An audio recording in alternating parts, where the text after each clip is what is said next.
ਸਤਿ ਸ਼੍ਰੀ ਅਕਾਲ। India plus USA ਦੇਖ ਰਹੇ ਸਭ ਦਰਸ਼ਕਾਂ ਦਾ ਮੈਂ ਮਨਪ੍ਰੀਤ ਕੌਰ ਸਵਾਗਤ ਕਰਦੀ ਹਾਂ। ਸਾਬਕਾ ਪੀਐਮ ਮਨਮੋਹਨ ਸਿੰਘ ਨੇ ਭਾਜਪਾ ਤੇ ਸਾਧੇ ਨਿਸ਼ਾਨੇ, ਕਿਹਾ ਪੀਐਮ ਮੋਦੀ ਦਾ ਰਾਸ਼ਟਰਵਾਦ ਨਕਲੀ। ਦੀਪ ਸਿੱਧੂ ਨੂੰ ਲੈ ਕੇ ਸਿੱਧੂ ਮੂਸੇਵਾਲਾ ਨੇ ਕਹੀ ਵੱਡੀ ਗੱਲ। ਪ੍ਰਿਯੰਕਾ ਗਾਂਧੀ ਦਾ ਵਿਰੋਧੀਆਂ ਤੇ ਨਿਸ਼ਾਨਾ, ਕਿਹਾ ਪੀਐਮ ਮੋਦੀ ਵੱਡੇ ਮੀਆਂ ਤੇ ਕੇਜਰੀਵਾਲ ਛੋਟੇ ਮੀਆਂ।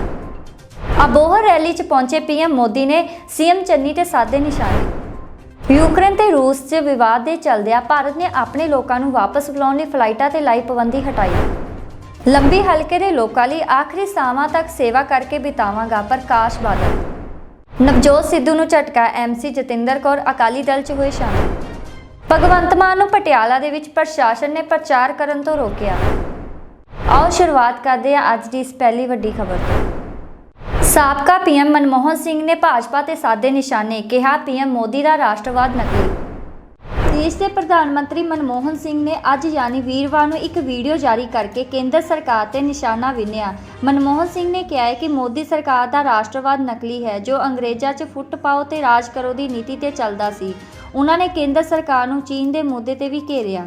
ਮੇਰੀ ਬੜੀ ਇੱਛਾ ਸੀ ਕਿ ਮੈਂ ਪੰਜਾਬ, ਉੱਤਰਾਖੰਡ, ਗੋਆ, ਉੱਤਰ ਪ੍ਰਦੇਸ਼ ਅਤੇ ਮਨੀਪੁਰ ਦੇ ਭੈਣਾਂ ਤੇ ਭਰਾਵਾਂ ਨਾਲ ਉੱਥੇ ਜਾ ਕੇ ਦੇਸ਼ ਅਤੇ ਸੂਬੇ ਦੇ ਹਾਲਾਤ ਬਾਰੇ ਚਰਚਾ ਕਰਾਂ।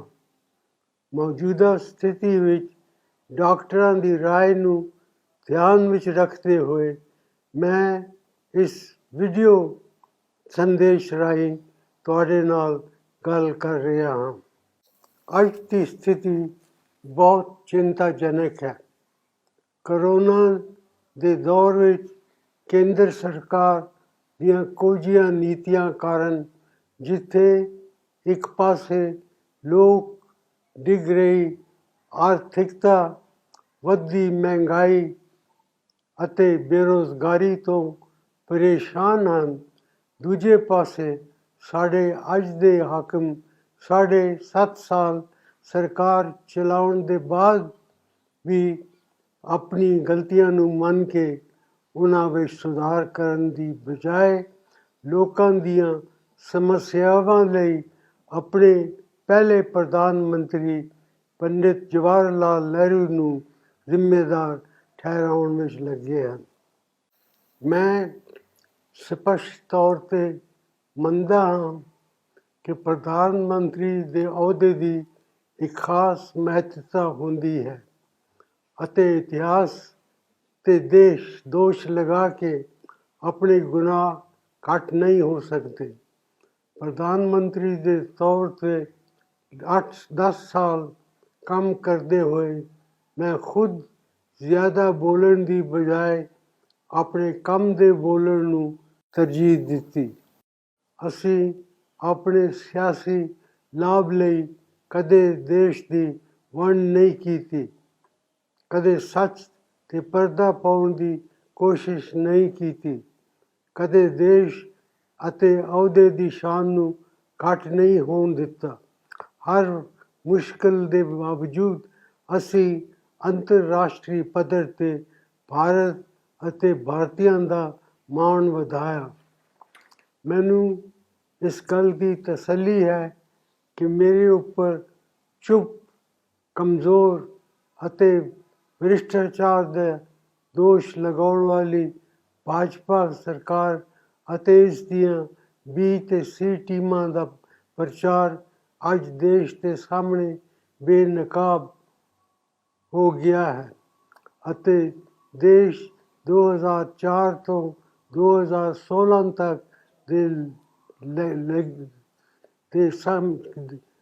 ਤੱਕ ਦੇ ਸਾਡੇ ਚੰਗੇ ਕੰਮਾਂ ਨੂੰ ਯਾਦ ਕਰ ਰਿਹਾ ਹੈ। ਕੁਝ ਦਿਨ ਪਹਿਲਾਂ ਪ੍ਰਧਾਨ ਮੰਤਰੀ ਦੀ ਸੁਰੱਖਿਆ ਦੇ ਨਾਂ 'ਤੇ ਪੰਜਾਬ ਦੇ ਮੁੱਖ ਮੰਤਰੀ ਸਰਦਾਰ ਚਰਨਜੀਤ ਸਿੰਘ ਚੰਨੀ ਅਤੇ ਇੱਥੋਂ ਦੇ ਲੋਕਾਂ ਨੂੰ ਬਦਨਾਮ ਕਰਨ ਦੀ ਕੋਸ਼ਿਸ਼ ਕੀਤੀ ਗਈ, ਜਿਸ ਨੂੰ ਕਿਸੇ ਵੀ ਪੱਖੋਂ ਨਹੀਂ ਮੰਨਿਆ ਜਾ ਸਕਦਾ। ਇਸ ਤਰ੍ਹਾਂ ਕਿਸਾਨ ਅੰਦੋਲਨ ਦੌਰਾਨ ਵੀ ਪੰਜਾਬ ਅਤੇ ਪੰਜਾਬੀਅਤ ਨੂੰ ਬਦਨਾਮ ਕਰਨ ਦੀ ਕੋਸ਼ਿਸ਼ ਕੀਤੀ ਗਈ। ਜਿਨ੍ਹਾਂ ਪੰਜਾਬੀਆਂ ਦੀ ਦਲੇਰੀ ਬਹਾਦਰੀ, ਦੇਸ਼ ਭਗਤੀ ਅਤੇ ਕੁਰਬਾਨੀ ਨੂੰ ਪੂਰੀ ਦੁਨੀਆ ਸਲਾਮ ਕਰਦੀ ਹੈ। ਉਹਨਾਂ ਪੰਜਾਬੀਆਂ ਬਾਰੇ ਕੀ ਕੁਝ ਨਹੀਂ ਕਿਹਾ ਗਿਆ। ਪੰਜਾਬ ਦੀ ਧਰਤੀ ਵਿੱਚੋਂ ਪੈਦਾ ਹੋਏ ਇੱਕ ਸੱਚਾ ਭਾਰਤੀ ਹੋਣ ਦੇ ਨਾਤੇ ਮੈਂ ਇਸ ਸਾਰੇ ਮਾਮਲੇ ਤੋਂ ਬਹੁਤ ਦੁੱਖ ਹੋਇਆ। ਮੌਜੂਦਾ ਸਰਕਾਰ ਨੂੰ ਆਰਥਿਕਤਾ ਦੀ ਕੋਈ ਸਮਝ ਨਹੀਂ ਹੈ। ਉਹਨਾਂ ਦੀਆਂ ਗਲਤ ਆਰਥਿਕ ਨੀਤੀਆਂ ਕਾਰਨ ਦੇਸ਼ ਆਰਥਿਕ ਮੰਦਹਾਲੀ ਦੀ ਜਕੜ ਵਿੱਚ ਫਸ ਗਿਆ ਹੈ। ਅੱਜ ਬੇਰੁਜ਼ਗਾਰੀ ਸਿਖਰ 'ਤੇ ਹੈ। ਕਿਸਾਨ, ਵਪਾਰੀ, ਵਿਦਿਆਰਥੀ, ਔਰਤਾਂ ਸਭ ਪਰੇਸ਼ਾਨ ਹਨ। ਦੇਸ਼ ਦੇ ਅੰਨਦਾਤਾ ਦਾਣੇ ਦਾਣੇ ਦੇ ਮੁਹਤਾਜ ਹੋ ਰਹੇ ਹਨ। ਦੇਸ਼ ਵਿੱਚ ਸਮਾਜਿਕ ਅਸਮਾਨਤਾ ਵੱਧ ਰਹੀ ਹੈ।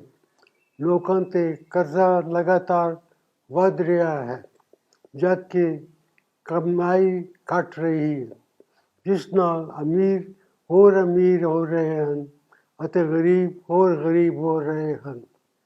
ਪਰ ਇਹ ਸਰਕਾਰ ਦੇ ਅੰਕੜਿਆਂ ਦਾ ਧੋਖਾ ਕਰਕੇ ਸਭ ਕੁਝ ਚੰਗਾ ਦੱਸ ਰਹੀ ਹੈ। ਇਸ ਸਰਕਾਰ ਦੀ ਨੀਤੀ ਅਤੇ ਨੀਅਤ ਦੋਨਾਂ ਵਿੱਚ ਖੋਟ ਹੈ। ਹਰ ਨੀਤੀ ਵਿੱਚ ਸਵਾਰਥ ਹੈ ਅਤੇ ਨੀਅਤ ਵਿੱਚ ਨਫ਼ਰਤ ਅਤੇ ਵੰਡ। ਆਪਣੇ ਸਵਾਰਥ ਨੂੰ ਸਾਬਿਤ ਕਰਨ ਲਈ ਲੋਕਾਂ ਨੂੰ ਜਾਤ, ਧਰਮ ਅਤੇ ਖੇਤਰ ਦੇ ਨਾਂ 'ਤੇ ਵੰਡਿਆ ਜਾ ਰਿਹਾ ਹੈ। ਉਹਨਾਂ ਨੂੰ ਆਪਸ ਵਿੱਚ ਲੜਾਇਆ ਜਾ ਰਿਹਾ ਹੈ। ਇਸ ਸਰਕਾਰ ਦਾ ਨਕਲੀ ਰਾਸ਼ਟਰਵਾਦ ਜਿੰਨਾ ਖੋਖਲਾ ਹੋਵੇਗਾ, ਉਨਾ ਹੀ ਖਤਰਨਾਕ ਹੈ। ਉਹਨਾਂ ਦਾ ਰਾਸ਼ਟਰਵਾਦ ਅੰਗਰੇਜ਼ੀ ਦੀ ਪਾੜੋ ਅਤੇ ਰਾਜ ਕਰੋ ਦੀ ਨੀਤੀ 'ਤੇ ਟਿਕਿਆ ਹੋਇਆ ਹੈ। ਜਿਹੜਾ ਸੰਵਿਧਾਨ ਸਾਡੇ ਲੋਕਤੰਤਰ ਦਾ ਆਧਾਰ ਹੈ, ਉਸ ਸੰਵਿਧਾਨ 'ਤੇ ਇਸ ਸਰਕਾਰ ਨੂੰ ਜ਼ਰਾ ਵੀ ਭਰੋਸਾ ਨਹੀਂ ਹੈ। ਸੰਵਿਧਾਨਿਕ ਸੰਸਥਾਵਾਂ ਨੂੰ ਲਗਾਤਾਰ ਕਮਜ਼ੋਰ ਕੀਤਾ ਜਾ ਰਿਹਾ ਹੈ।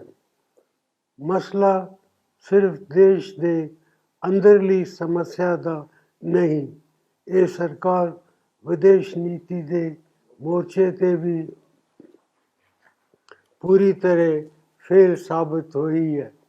ਚੀਨੀ ਫੌਜੀ ਪਿਛਲੇ 1 ਸਾਲ ਤੋਂ ਸਾਡੀ ਪਵਿੱਤਰ ਧਰਤੀ 'ਤੇ ਬੈਠੇ ਹਨ, ਪਰ ਇਸ ਪੂਰੇ ਮਾਮਲੇ ਨੂੰ ਦਬਾਉਣ ਦੀ ਕੋਸ਼ਿਸ਼ ਕੀਤੀ ਜਾ ਰਹੀ ਹੈ।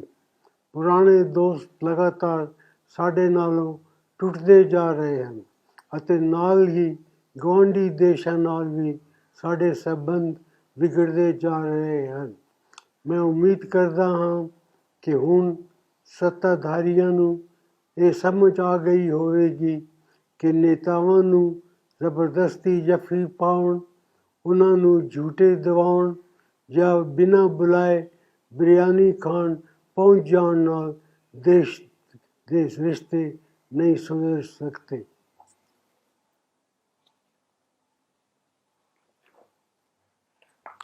ਸਰਕਾਰ ਨੂੰ ਇਹ ਵੀ ਸਮਝ ਲੈਣਾ ਚਾਹੀਦਾ ਹੈ ਕਿ ਆਪਣੀ ਸੂਰਤ ਬਦਲਣ ਨਾਲ ਸੀਰਤ ਨਹੀਂ ਬਦਲਦੀ। ਜੋ ਵੀ ਸੱਚ ਹੈ ਉਹ ਹਮੇਸ਼ਾ ਕਿਸੇ ਨਾ ਕਿਸੇ ਰੂਪ ਵਿੱਚ ਸਾਹਮਣੇ ਆ ਹੀ ਜਾਂਦਾ ਹੈ। ਵੱਡੀਆਂ ਵੱਡੀਆਂ ਗੱਲਾਂ ਕਰਨਾ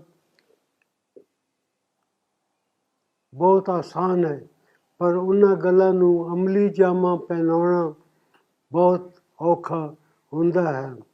ਇਸ ਸਮੇਂ ਪੰਜਾਬ ਸਮੇਤ ਦੇਸ਼ ਦੇ 5 ਰਾਜਾਂ ਵਿੱਚ ਚੋਣਾਂ ਹੋ ਰਹੀਆਂ ਹਨ।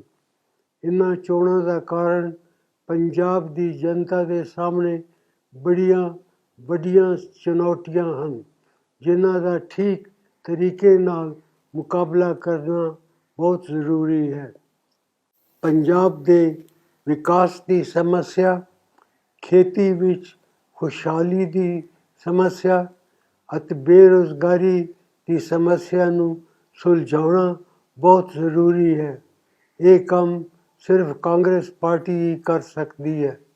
मेरी पंजाब की जनता अगे बेनती है कि अपना कीमती वोट वध चढ़ के कांग्रेस पार्टी नूं ही दिओ। ਦੀਪ ਸਿੱਧੂ ਨੂੰ ਲੈ ਕੇ ਸਿੱਧੂ ਮੂਸੇਵਾਲਾ ਨੇ ਕਹੀ ਵੱਡੀ ਗੱਲ। ਪੰਜਾਬੀ ਅਦਾਕਾਰ ਦੀਪ ਸਿੱਧੂ ਦੀ 15 ਫਰਵਰੀ ਨੂੰ ਸੜਕ ਹਾਦਸੇ 'ਚ ਮੌਤ ਹੋ ਗਈ। ਉਸ ਦੀ ਮੌਤ ਤੇ ਪੰਜਾਬੀ ਸਿਤਾਰਿਆਂ ਦੇ ਨਾਲ-ਨਾਲ ਰਾਜਨੀਤਿਕ ਆਗੂ ਦੁੱਖ ਦਾ ਪ੍ਰਗਟਾਵਾ ਕਰ ਰਹੇ ਹਨ। ਉੱਥੇ ਹੀ ਪੰਜਾਬੀ ਗਾਇਕ ਸਿੱਧੂ ਮੂਸੇਵਾਲਾ ਨੇ ਵੀ ਦੀਪ ਸਿੱਧੂ ਦੀ ਮੌਤ ਤੇ ਦੁੱਖ ਦਾ ਪ੍ਰਗਟਾਵਾ ਕੀਤਾ ਹੈ ਅਤੇ ਵੱਡੇ ਖੁਲਾਸੇ ਕੀਤੇ ਹਨ।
ਸਾਰਿਆਂ ਨੂੰ ਮੈਂ ਤੁਹਾਡਾ ਭਰਾ ਸਿੱਧੂ ਮੂਸੇਵਾਲਾ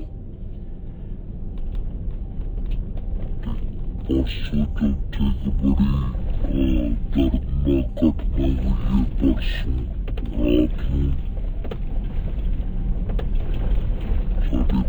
ਰਾਤ ਨੂੰ ਸਾਡੇ ਭਰਾ ਦੀਪ ਸਾਡੇ ਹਮੇਸ਼ਾ ਲਈ ਛੱਡ ਕੇ ਚਲੇ ਗਏ। ਯਕੀਨ ਨਹੀਂ ਕਰਨਾ,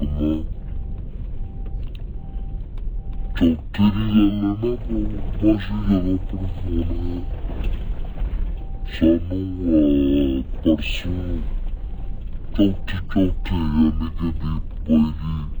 ਮੈਨੂੰ ਦੀਪ ਬਾਈ ਦਾ ਫੋਨ ਆਇਆ ਸੀ। ਉਹਨਾਂ ਨੇ ਆਪਣੇ ਵੱਡੇ ਭਰਾ ਨੂੰ ਭੇਜਿਆ ਮੇਰੇ ਕੋਲ ਤੇ ਮੈਨੂੰ ਫੋਨ ਤੇ ਗੱਲ ਕਰਵਾਈ। ਮੈਨੂੰ ਕਹਿੰਦੇ ਕੀ ਹਾਲ ਚਾਲ ਵੱਡੇ ਭਾਈ? ਮੈਂ ਬਈ ਵਧੀਆ ਤੂੰ ਦੱਸੋ ਤੇਰੇ ਕਿਵੇਂ ਚੱਲ ਰਹੀ ਹੈ ਇਲੈਕਸ਼ਨ? ਬਈ ਵਧੀਆ ਚੱਲ ਰਹੀ ਹੈ ਤੇ ਮੈਨੂੰ ਕਹਿੰਦੇ ਮੈਂ ਦੱਸ ਮੈਂ ਤੇਰੇ ਲਈ ਜੇ ਕੁਛ ਕਰ ਸਕਦਾ। ਮੈਂ ਬਈ ਤੂੰ ਵੱਡਾ ਭਰਾ ਹੈ, ਤੂੰ ਆਸ਼ੀਰਵਾਦ ਦੇ ਦੇ, ਬਸ ਆਸ਼ੀਰਵਾਦ ਠੀਕ ਹੈ। ਬਸ ਤੂੰ ਆਪਣਾ ਜੋ ਦੁਆਵਾਂ ਕਰ ਦੇ, ਕਹਿੰਦਾ ਦੁਆਵਾਂ ਤੇਰੇ ਨਾਲ ਹੀ ਹੈ,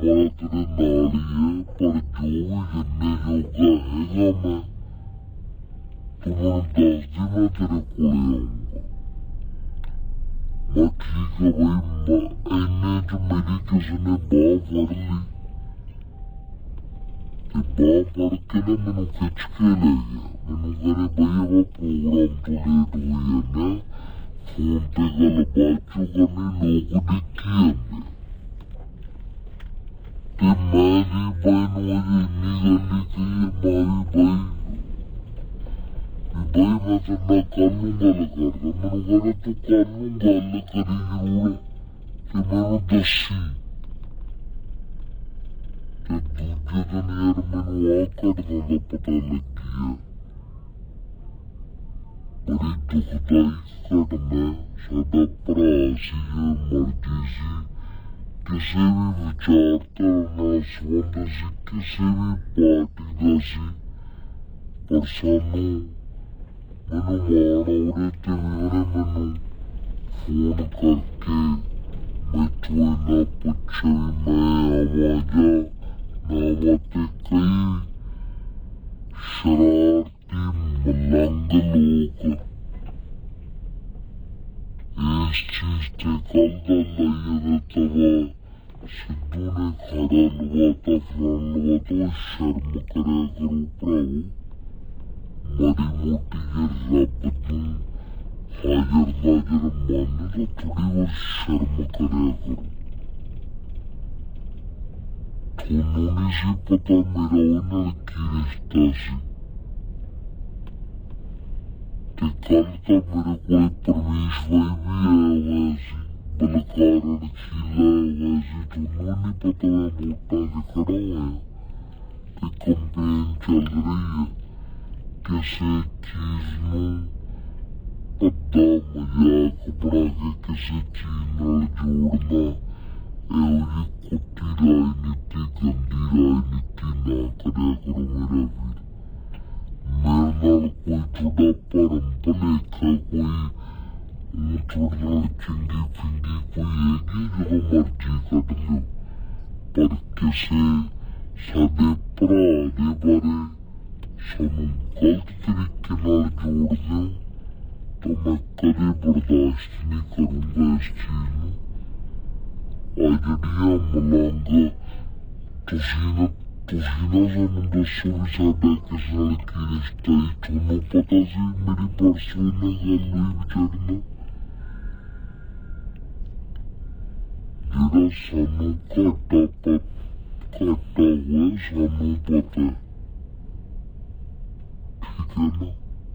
ते इहो जिहियां चीज़ां करके समाज नूं दो फाड़ ना करो साडा भरा सी साडा भरा रहूगा हमेशा मैं पिछले 20 दिनां दे विचों वोटां च लग्या होया मैं तां नैट सोशल मीडिया यूज तक नहीं करदा कल भी उत्थे कट सी सारा ते ओह मैं बात मैं उदों बाद डिलीट भी करता जदों मैनूं ध्यान दे विच गल आई भी यार हाँ चीज़ है ते भराओ इलेक्शन चल रहे कंपेन चल रही है कोई मैं हासे मजाक में तो कितने दा प्लान दा सारा कुछ केड़े बंदे ने कदों आना केड़े बंदे ने कदों जाना केड़े बंदे ने कंपेन करनी है ते इहो जिहियां चीज़ां ना करिया करो मेरा वीर तुसीं ना मैनूं दसो ਪ੍ਰਿਅੰਕਾ ਗਾਂਧੀ ਦਾ ਵਿਰੋਧੀਆਂ ਤੇ ਨਿਸ਼ਾਨਾ ਕਿਹਾ ਪੀਐਮ ਮੋਦੀ ਵੱਡੇ ਮੀਆਂ ਤੇ ਕੇਜਰੀਵਾਲ ਛੋਟੇ ਮੀਆਂ।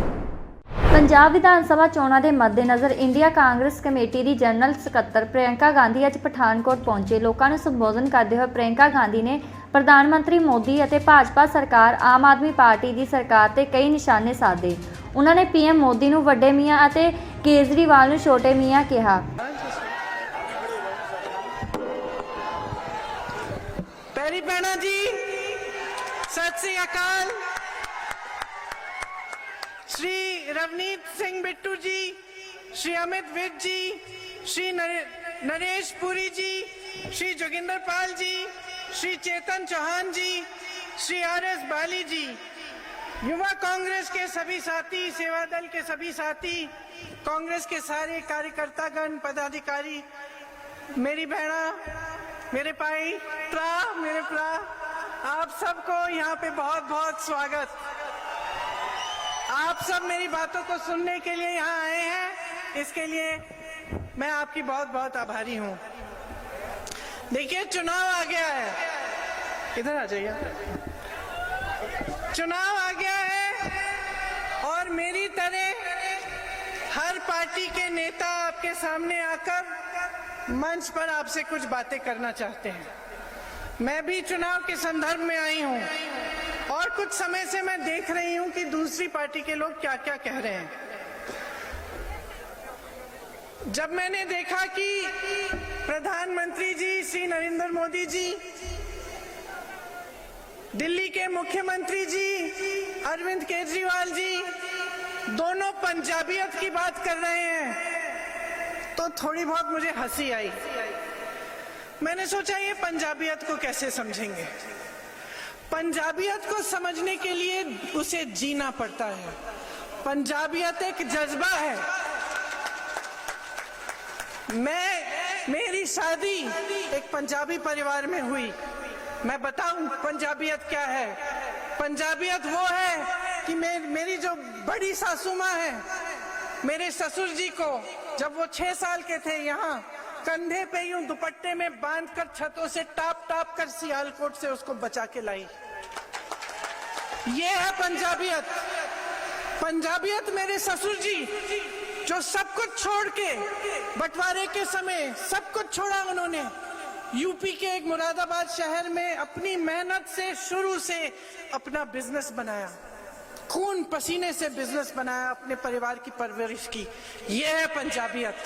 पंजाबियत सेवा है, पंजाबियत सच्चाई है, सद्भाव है, मेहनत है और खुददारी है। पंजाबियत ये है जो किसी के सामने नहीं झुकती, सिर्फ मालिक के सामने झुकता है पंजाबी। आज जो राजनीतिक दल जिनके नेता आपके सामने आकर पंजाबियत के बात करते हैं, उनमें से एक तो बड़े बड़े अपने उद्योगपति मित्रों के सामने झुक चुका है और दूसरा अरविंद केजरीवाल जी, वह सिर्फ सियासत सत्ता के लिए किसी के सामने झुक जाएगा। ये सच्चाई है और मैं आज यहाँ इसलिए आई हूँ क्योंकि मैं ये सच्चाई आपको समझाना चाहती हूँ। आप में बहुत विवेक है, बहुत समझदार हो, मैं जानती हूँ, लेकिन कुछ चीजें मैं आपके सामने रखना चाहती हूँ जिससे आप समझ पाएंगे कि यहाँ आपकी राजनीति में क्या क्या हो रहा है। देखिए, पूरी तरह से देश में अमीरों के लिए राजनीति चल रही है। अगर आप देखें कि यहाँ पठानकोट में कितनी छोटे छोटे बिजनेस हैं, मध्यम बिजनेस हैं, दुकानदार हैं जो अपनी रोजी रोटी चैन से कमाते थे, आज उनकी क्या परिस्थिति है? आज परिस्थिति यह है कि नोटबंदी लाई गई, जीएसटी थोपा गया, कोरोना और लॉकडाउन आया, लेकिन आपके लिए कोई राहत नहीं आई। कोरोना के समय, लॉकडाउन के समय आपने इतना संघर्ष किया, केंद्र सरकार से, भाजपा की सरकार से कोई राहत नहीं आई। स्मॉल और मीडियम बिजनेस के लिए किसी ने मदद नहीं किया। रोजगार की इतनी बड़ी समस्या है, रोजगार आते कहां से थे? बड़े बड़े पीएसयू से आते थे, रेलवेज, बीएचईएल, इस तरह के पीएसयू से। सारे के सारे पीएसयू बेच डाले। किसको बेचे? उन्हीं दो उद्योगपतियों के सामने को बेच दिए जिनके सामने आप रोज रोज झुकते हैं। बेच दिया आपने, और जो नहीं बेचे हैं उनको बेचने की योजना कर रहे हैं। रोजगार कहां से आएंगे? आप कहते रहते हैं, ऐलान करते रहते हैं, हम रोजगार पैदा करेंगे। इतने साल हो गए, कोई रोजगार पैदा नहीं हुए। सारे नौजवान बेरोजगार पड़े हुए हैं। किसानों को लीजिए, किसानों के लिए ऐसे कानून लाए जा रहे थे जो किसान के खून पसीने की मेहनत की कमाई उन्हीं उद्योगपतियों को देने जा रही थी। ये थे कानून। आप सब उसको अच्छी तरह से समझे। आपने आंदोलन किया। जो प्रधानमंत्री कल यहाँ पठानकोट आए चुनाव के लिए, वही प्रधानमंत्री अपने घर से बाहर 5-6 किलोमीटर नहीं आ पाए उन किसानों से मिलने के लिए। 1 साल उनसे आंदोलन कराया। अमेरिका गए, कनाडा गए, पूरी दुनिया में भ्रमण किया, अपने लिए 16,000 करोड़ के 2 हवाई जहाज खरीद लिए। किसान, गन्ना किसान का जो बकाया है 14,000 करोड़ है पूरे देश का, वो नहीं दिया। 16,000 करोड़ के 2 हवाई जहाज खरीद लिए। पूरी दुनिया का भ्रमण कर लिए, लेकिन किसानों से नहीं मिल पाए। एक भी बार अपने घर से नहीं निकले, आए, नहीं पूछा कि किसान भाई खड़े हैं, मैंने खड़ी हैं। 1 साल हो गया है, शहीद हो चुके हैं 700 किसान, लेकिन पूछने कोई नहीं आया कि आपके क्या हाल चाल है, क्यों आप इन कानूनों से इतने दुखी हैं, त्रस्त हैं। कुछ नहीं पूछा। उल्टा उनके मंत्री के बेटे ने 6 किसानों को जीप के नीचे कुचल दिया और कोई कार्रवाई नहीं हुई। जब हम लोगों ने आंदोलन किया तभी कार्रवाई हुई। जब हम उन परिवारों से मिलने जाना चाह रहे थे तो हमें रोकने के लिए हजारों पुलिस वाले तैनात थे, लेकिन जब वो मंत्री का बेटा उनको कुचल रहा था तो एक भी पुलिस वाले ने नहीं रोका। ये हालात है भाजपा की। आज कल पता चला कि कि उसी मंत्री के बेटे की जमानत भी हो गई है, वो रिहा भी होने जा रहा है। उसके पिताजी के साथ नरेंद्र मोदी जी स्टेज पे खड़े होते हैं आज भी। कोई शर्म नहीं है जी, कोई शर्म नहीं है, कोई पंजाबियत की कोई अंडरस्टैंडिंग नहीं है, कोई समझ नहीं है।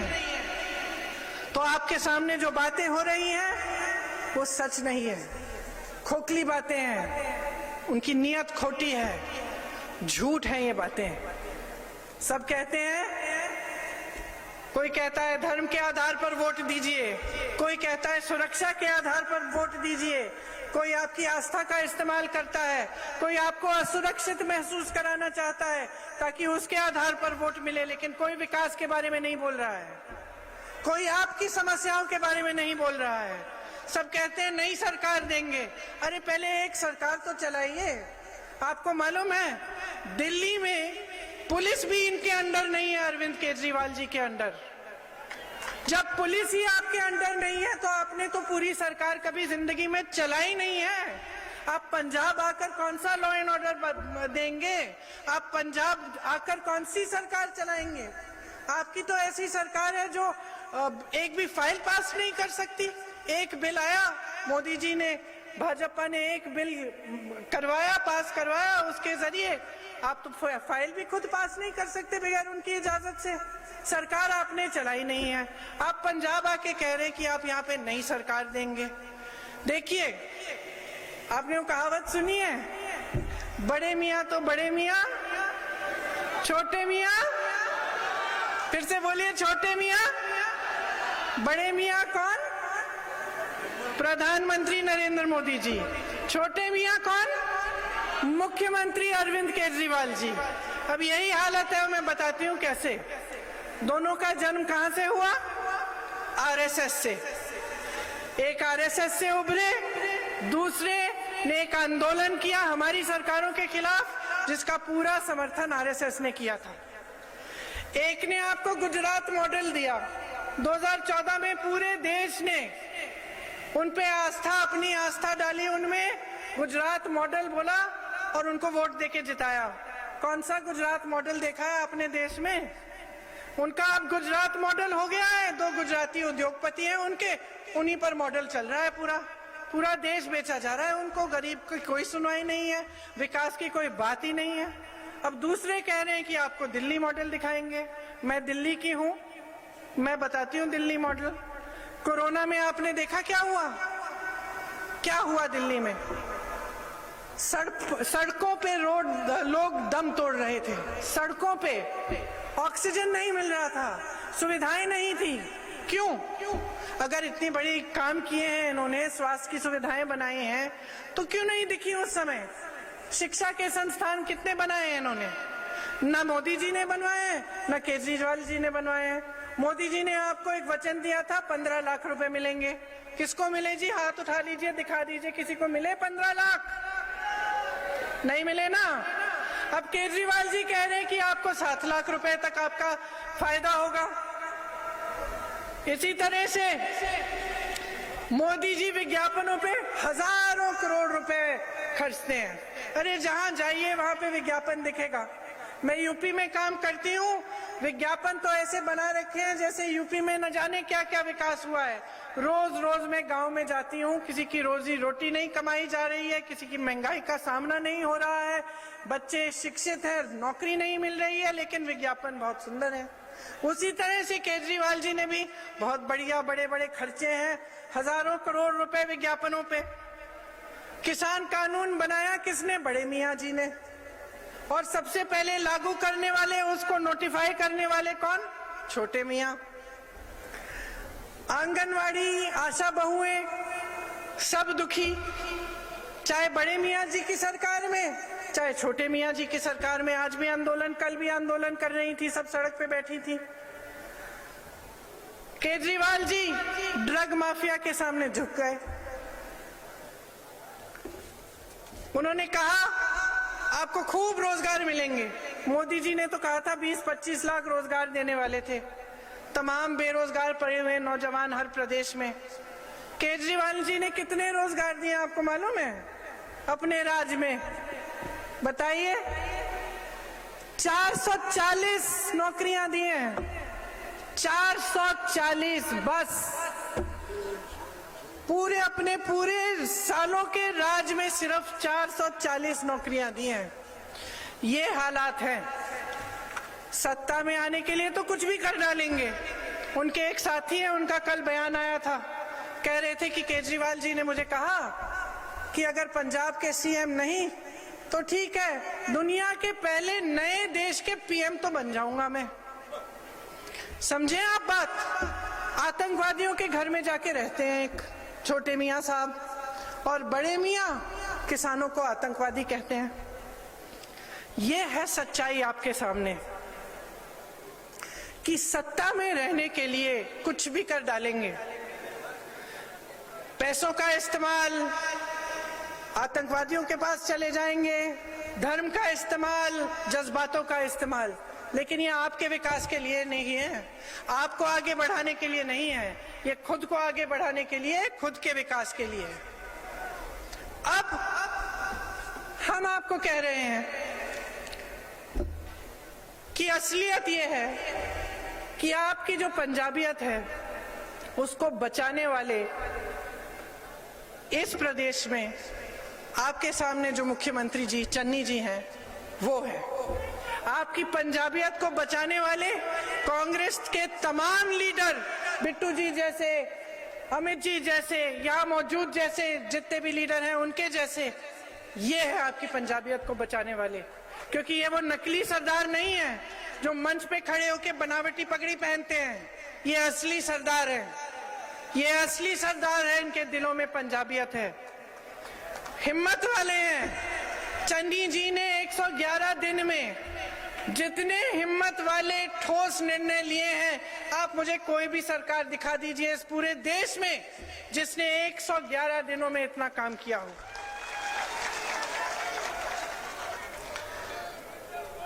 इनके क्या काम रहे हैं 111 दिन में?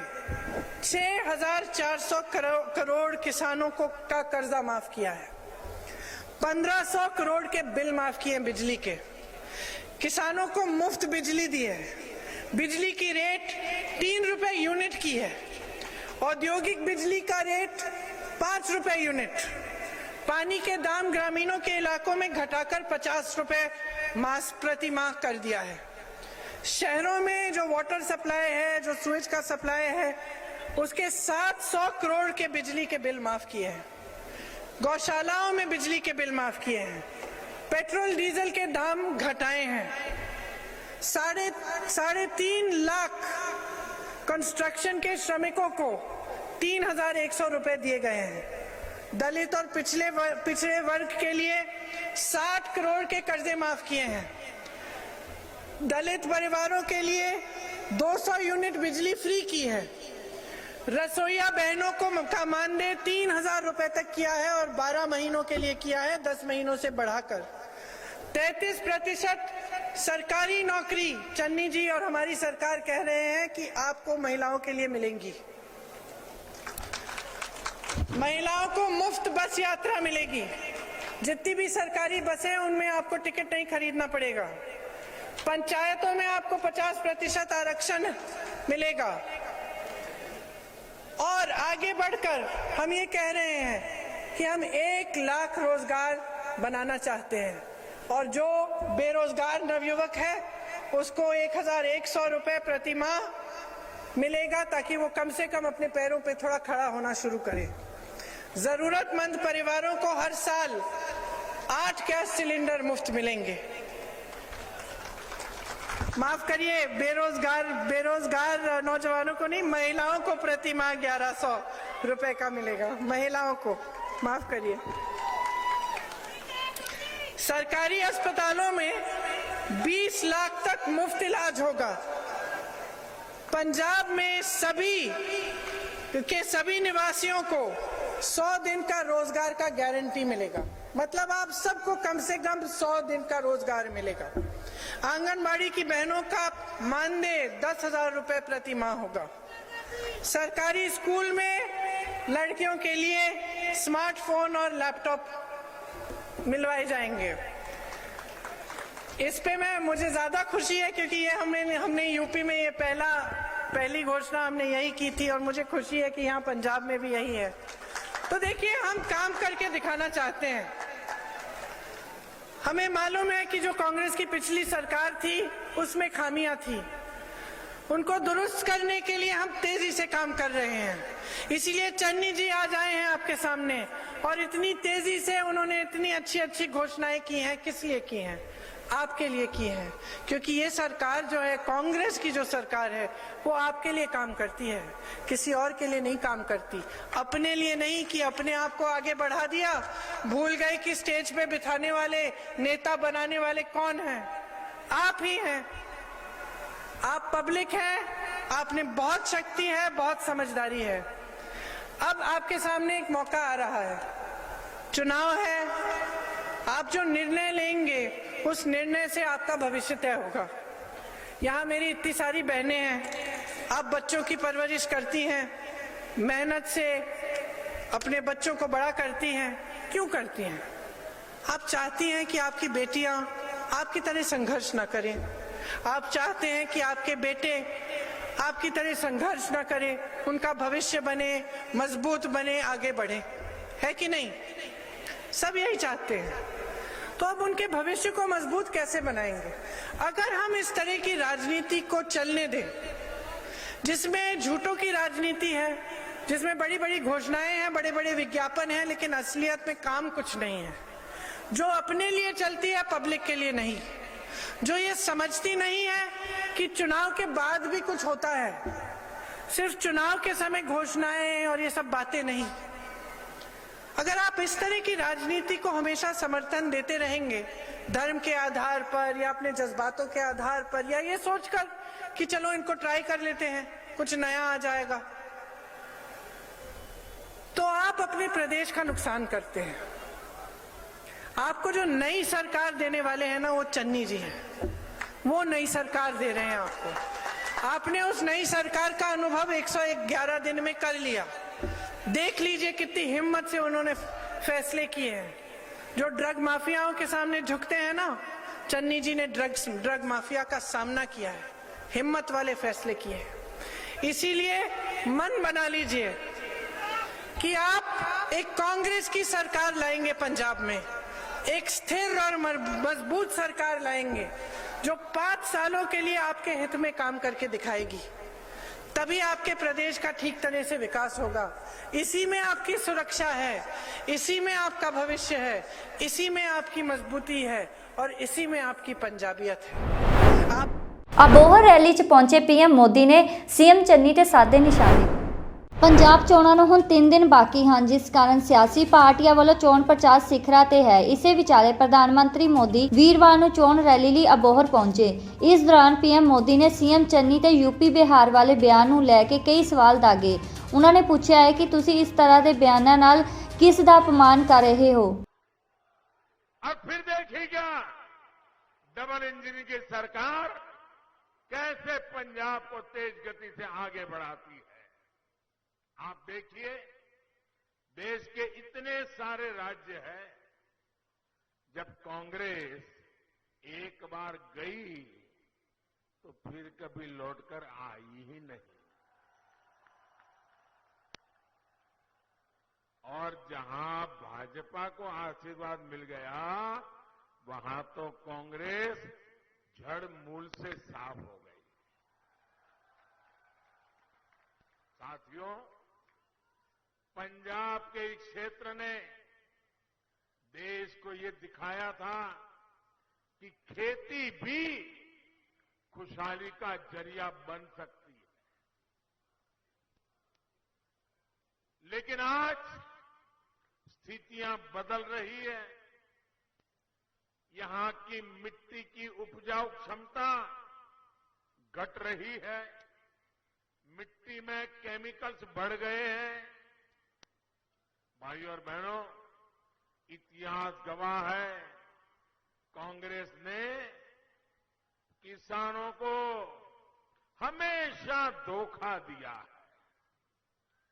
स्वामीनाथन कमीशन की सिफारिशों को लागू करने की मांग सालों से देश में थी, ये फाइल पर बैठ गए थे, लेकिन कांग्रेस सरकारें झूठ पर झूठी बोलती रही।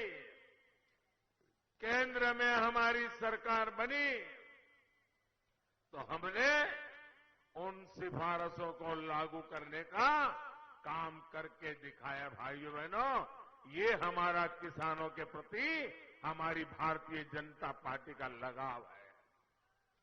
हमने, आप देखिए पुराने रिकॉर्ड, और मैं चुनौती देता हूं किसी भी दल को, हमारे समय में अनाज की रिकॉर्ड खरीदी की और किसानों के बैंक खातों में सीधे पैसा भेजा है हमने, उसके खाते में सीधा पैसा आता है।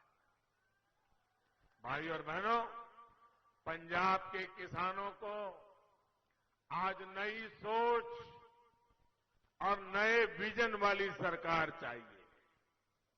आज किसान को बेहतर फसल, कम लागत और बेहतर कीमत की जरूरत है। इसके लिए हमारी सरकार बीज से बाजार तक नई व्यवस्था बना रही है। ये भाजपा की सरकार है जिसने जल जीवन मिशन शुरू किया है।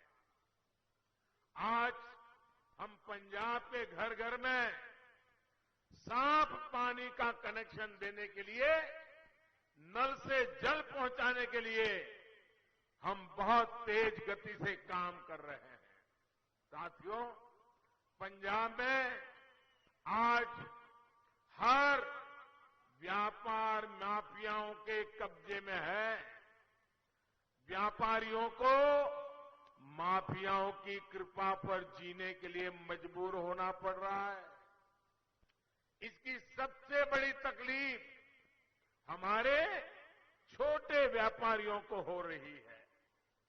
राज्य में असुरक्षा बढ़ती है, गलत नीतियां होती है, तो हमारा व्यापारी इसका नुकसान उठाता है।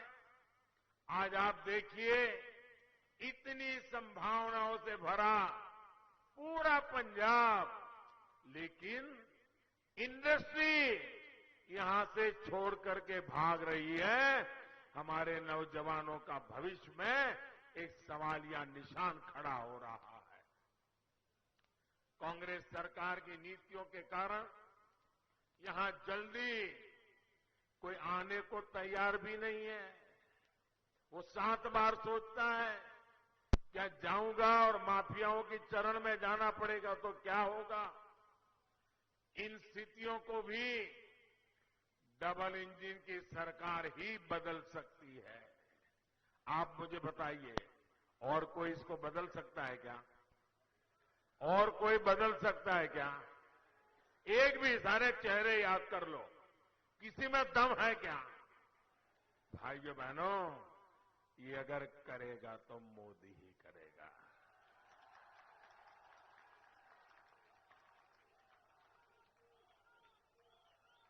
हमने अपने घोषणा पत्र में अनेक संकल्प लिए हैं। पंजाब में बेहतर इंफ्रास्ट्रक्चर होगा, पारदर्शी सरकार होगी, तो न उद्योगों को पलायन करना पड़ेगा, न नौजवानों को अपना गांव, अपने दोस्त, अपने बूढ़े माँ बाप, अपने खेत खलिहान, ये सब छोड़ करके मेरे नौजवानों को पंजाब से बाहर नहीं जाना पड़ेगा। साथियों, गरीब की तकलीफ दूर हो, उसका जीवन आसान बने, ये हमारे लिए सर्वोच्च प्राथमिकता का काम है। कोरोना काल में भाजपा सरकार गरीबों को मुफ्त राशन दे रही है और मुफ्त वैक्सीन भी दे रही है। आपको सबको वैक्सीन लगी है? सबको वैक्सीन लगी है? आपको कोई पैसा देना पड़ा क्या? भाइयों बहनों, ये आपकी जिंदगी को बचाने में एक रक्षा कवच के रूप में काम आ रहा है कि नहीं आ रहा है? आपके जीवन को बचाने के लिए भारत सरकार पूरी रात दिन काम कर रही है कि नहीं कर रही है? भाइयों बहनों, आयुष्मान भारत की वजह से, इस योजना की वजह से पंजाब के 11 लाख गरीबों ने अच्छे अस्पतालों में अपना मुफ्त इलाज कराया है। ये हमारी योजना ऐसी है कि अगर आयुष्मान भारत का आपके पास कार्ड है, इस देश के 50 करोड़ लोगों को इसका लाभ मिल रहा है। 50 करोड़, दुनिया के देशों की आबादी से भी ज्यादा लोगों को। और इसकी विशेषता ये है कि आप अगर मुंबई गए हैं, बीमार हो गए, अहमदाबाद गए हैं, बीमार हो गए, लखनऊ गए, बीमार हो गए, तो वहां की अस्पताल में इसी कार्ड से मुफ्त में तत्काल आपको डॉक्टरों से सेवा मिलेगी। आपकी ऑपरेशन की जरूरत पड़ गई तो वो भी कर दिया जाएगा। यानी पंजाब का नागरिक हिंदुस्तान में कहीं पर भी जाएगा तो उसको ये सुविधा है। लेकिन मैं एक और दुख की बात बताता हूं। आपके पास कार्ड है, आप अहमदाबाद जाएंगे तो ऑपरेशन हो जाएगा, भोपाल जाएंगे तो ऑपरेशन हो जाएगा, लखनऊ जाएंगे तो हो जाएगा, लेकिन दिल्ली जाएंगे जहां मुख्यमंत्री जो बैठे हैं,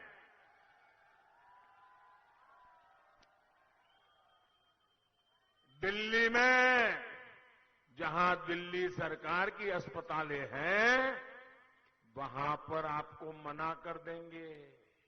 क्यों? क्योंकि इस योजना के साथ वो जुड़ने के लिए तैयार नहीं है। आप मुझे बताइए भैया, आपको भारत सरकार 5 लाख रुपए तक बीमारी के लिए खर्च दे रही है, तो पंजाब के लोगों को अगर दिल्ली में कहीं मदद जरूर पड़ जाए तो तुम्हारे पेट में चूहे क्यों दौड़ रहे थे? मुझे समझ नहीं आ रहा है। और जो लोग दिल्ली में आपको घुसने नहीं देना चाहते, वो आपसे वोट मांग रहे हैं। क्या ऐसे लोगों को पंजाब में कुछ भी करने का हक है क्या? है क्या?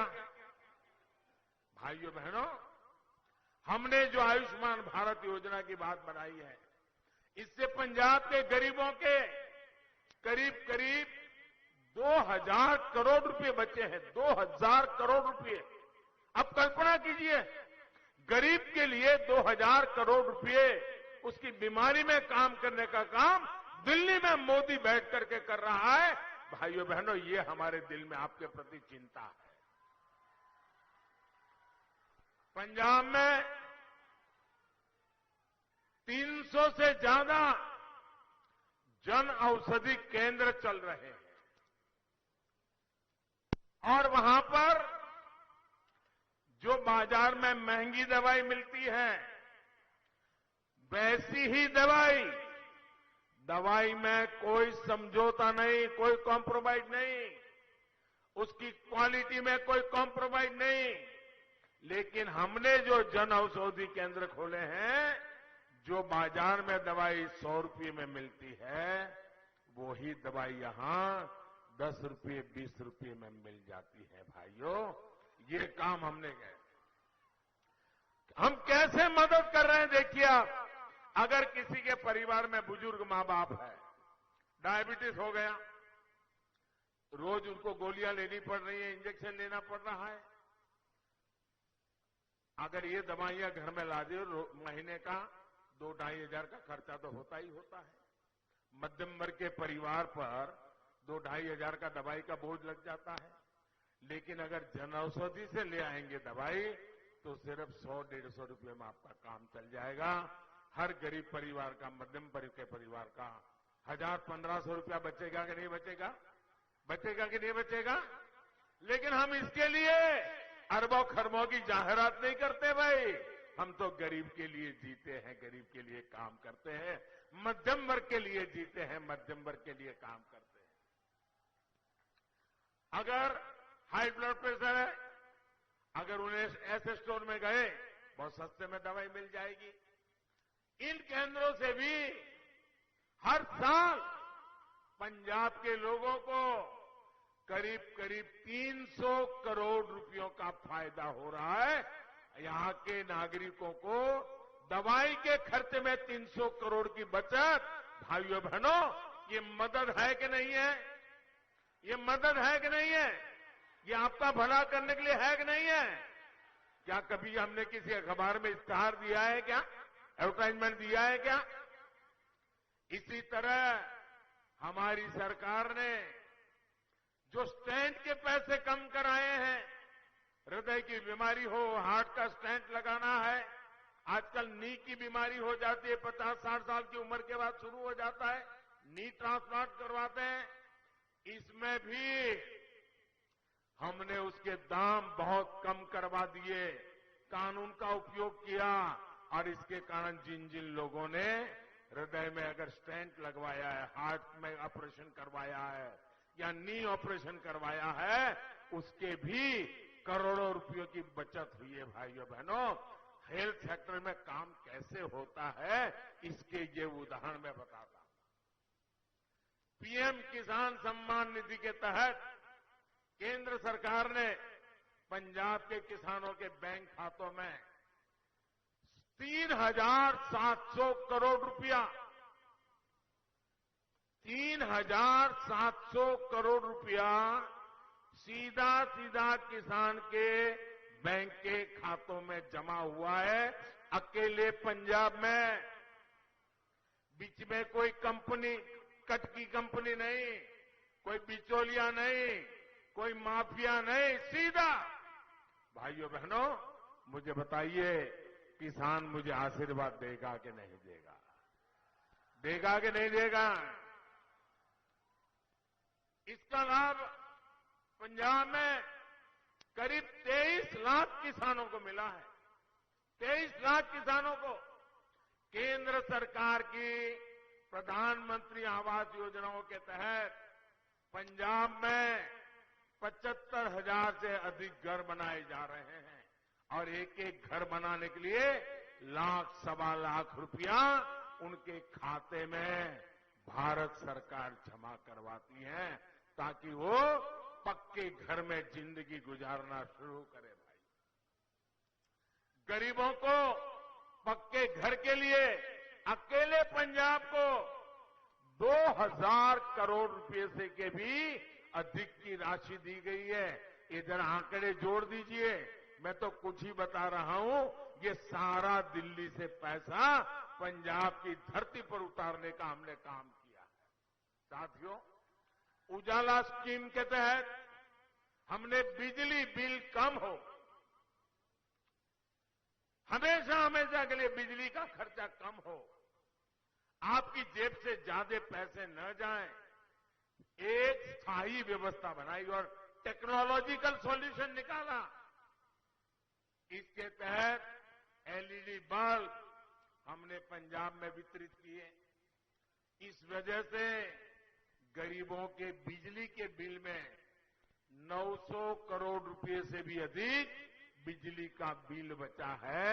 अगर मध्यम वर्ग के घर में 4 लट्टू वाले हैं तो उसका 1,500-2,000 रुपया बच जाता है बिजली का। भाइयों, ये लोग आज जो वादे कर रहे हैं वो एक प्रकार से आपके घर में रोशनी लाने का वादा नहीं है, आपके जेब के पैसे बचाने का वादा नहीं है। ये ऐसा रास्ता है जो पूरे पंजाब को कुछ ही वर्षों में अंधकार में डुबो देगा। बिजली के कारखाने चलाने की ताकत नहीं होगी, पूरा पंजाब अंधेरे में फंस जाएगा। ये रास्ता इन्होंने चुना है। आप मुझे बताइए, क्या पंजाब में अंधेरा आने देना है? अंधेरा आने देना है? अंधेरा आने देना है तो इन लोगों को दिल्ली में ही रोक लो भैया, आने मत दो यहां।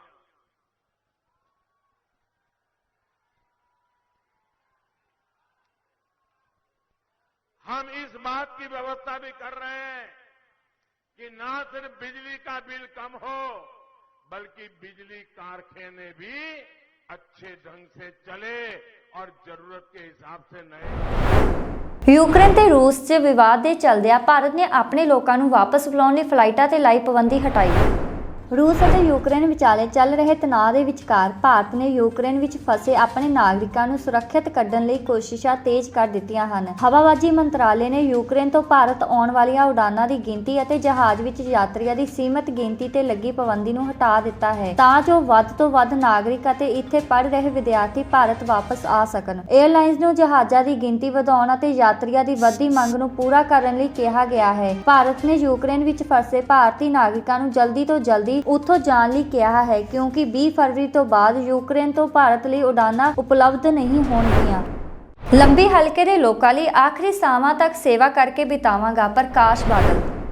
ਵਿਧਾਨ ਸਭਾ ਹਲਕਾ ਲੰਬੀ ਤੋਂ ਸ਼੍ਰੋਮਣੀ ਅਕਾਲੀ ਦਲ ਦੇ ਉਮੀਦਵਾਰ ਤੇ ਪੰਜਾਬ ਦੇ ਸਾਬਕਾ ਦਿੱਗਜ ਮੁੱਖ ਮੰਤਰੀ ਪ੍ਰਕਾਸ਼ ਸਿੰਘ ਬਾਦਲ ਇਸ ਵਾਰ ਫਿਰ ਚੋਣ ਮੈਦਾਨ ਵਿੱਚ ਹਨ। ਪ੍ਰਕਾਸ਼ ਸਿੰਘ ਬਾਦਲ ਨੇ ਕਿਹਾ ਹੈ ਕਿ ਪਿੰਡਾਂ ਵਿੱਚ ਕੰਮ ਅਕਾਲੀ ਦਲ ਦੀ ਸਰਕਾਰ ਸਮੇਂ ਹੋਏ ਹਨ ਅਤੇ ਕਾਂਗਰਸ ਦੀ ਸਰਕਾਰ ਨੇ ਕਿਸੇ ਵੀ ਪਿੰਡ ਦੀ ਸਾਰ ਨਹੀਂ ਲਈ। ਉਹਨਾਂ ਨੇ ਕਾਂਗਰਸ ਸਰਕਾਰ ਤੇ ਨਿਸ਼ਾਨੇ ਸਾਧੇ ਅਤੇ ਕਿਹਾ ਕੈਪਟਨ ਅਮਰਿੰਦਰ ਸਿੰਘ ਨੇ ਗੁਟਕਾ ਸਾਹਿਬ ਫੜ ਕੇ ਝੂਠੀ ਸਹੁੰ ਖਾਧੀ ਅਤੇ ਕੋਈ ਕੰਮ ਨਹੀਂ ਕੀਤਾ। ਆਖਰੀ ਸਮੇਂ ਪਾਰਟੀ ਨੇ ਉਹਨਾਂ ਨੂੰ ਉਤਾਰ ਕੇ ਚੰਨੀ ਨੂੰ ਮੁੱਖ ਮੰਤਰੀ ਦੀ ਕੁਰਸੀ ਤੇ ਬਿਠਾ ਦਿੱਤਾ।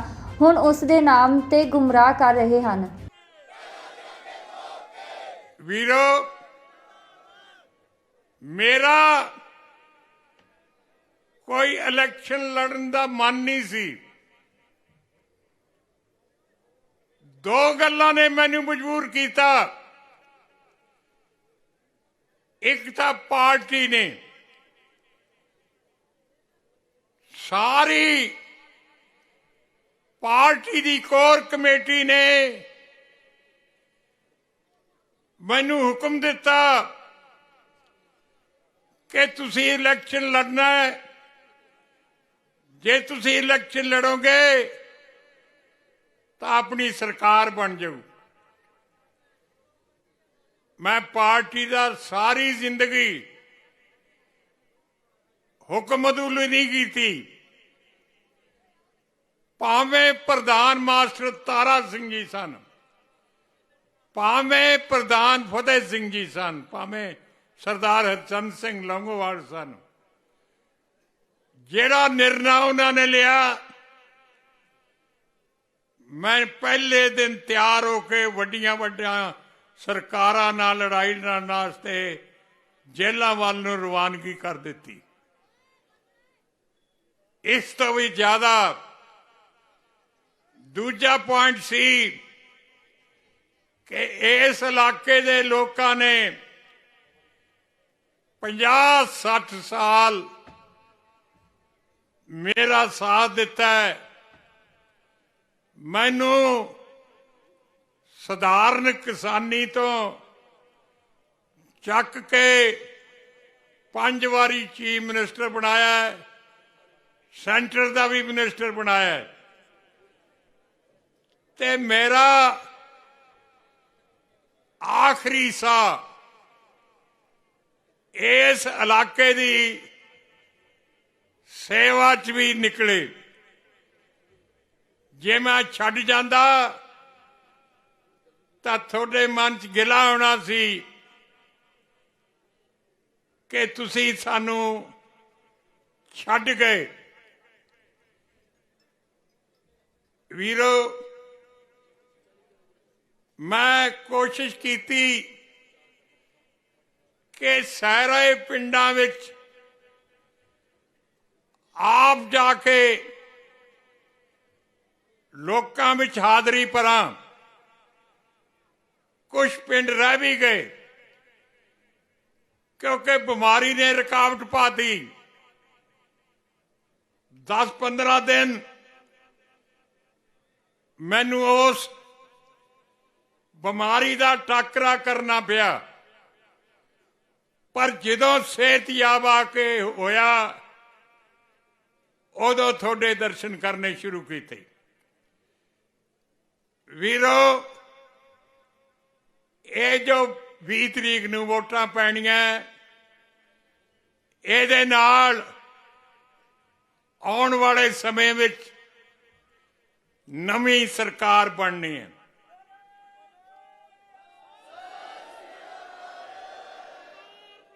ते उसने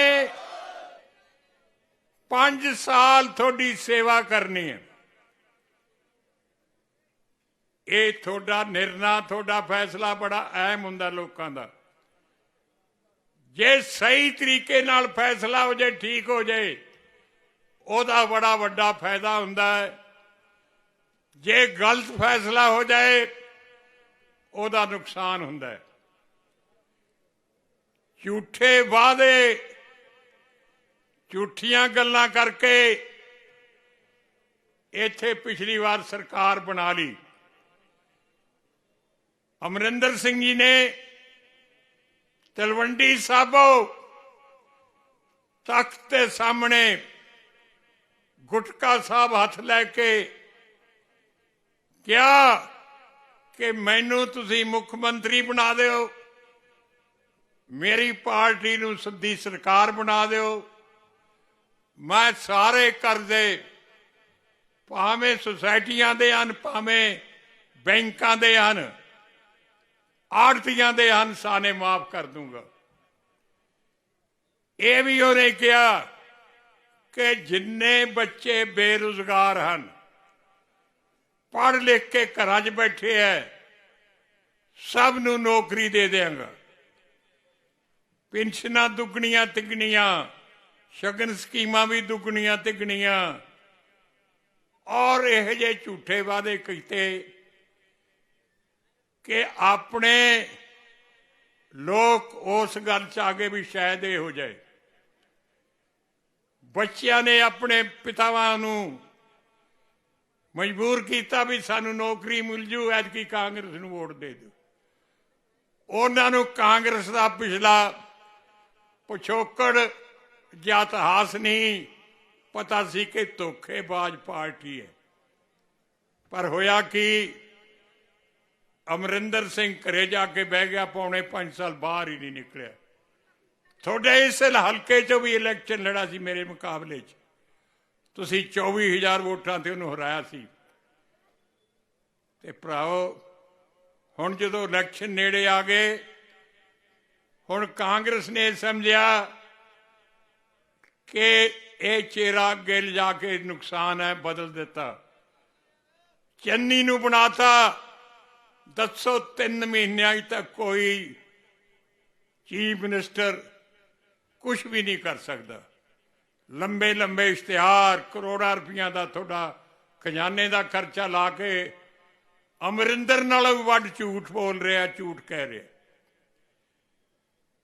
एक तो ये पार्टी का इतिहास है, इन्हें बड़े बड़े गलत काम किए है, बज्जर पाप किए है, हरमंदर साहब से हमला किया है, 84 के कतलाम किए है, साडा पानी खोया, साडी राजधानी खोई है।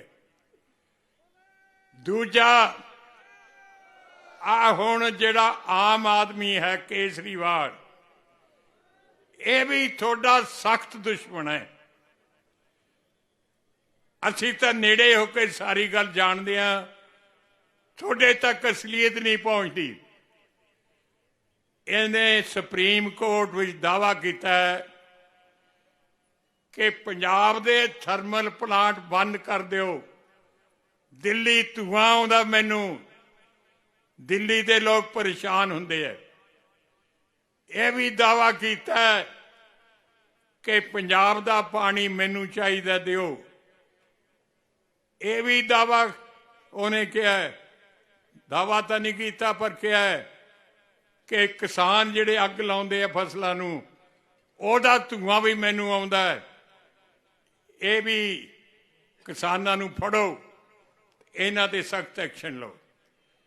वीरो एको गल कहनी चाहुंदा, ਕਿਸੇ ਪਾਰਟੀ ਦੂਜੀ ਦੀ ਸ਼੍ਰੋਮਣੀ ਅਕਾਲੀ ਦਲ ਦੇ ਬਗੈਰ ਨਾ ਤੁਹਾਡੇ ਨਾਲ ਵਫਾਦਾਰੀ ਹੈ, ਨਾ ਤੁਹਾਡੇ ਨਾਲ ਪਿਆਰ ਹੈ, ਨਾ ਇਸ ਧਰਤੀ ਦੇ ਜਾਣੂ ਹਨ, ਨਾ ਤੁਹਾਡੇ ਜਾਣੂ ਹਨ। ਦਿੱਲੀ ਬੈਠੇ ਹੈ, ਦਿੱਲੀ ਬੈਠੇ ਵਾਲਿਆਂ ਨੂੰ ਕੀ ਪਤਾ ਲੱਗਦਾ ਹੈ?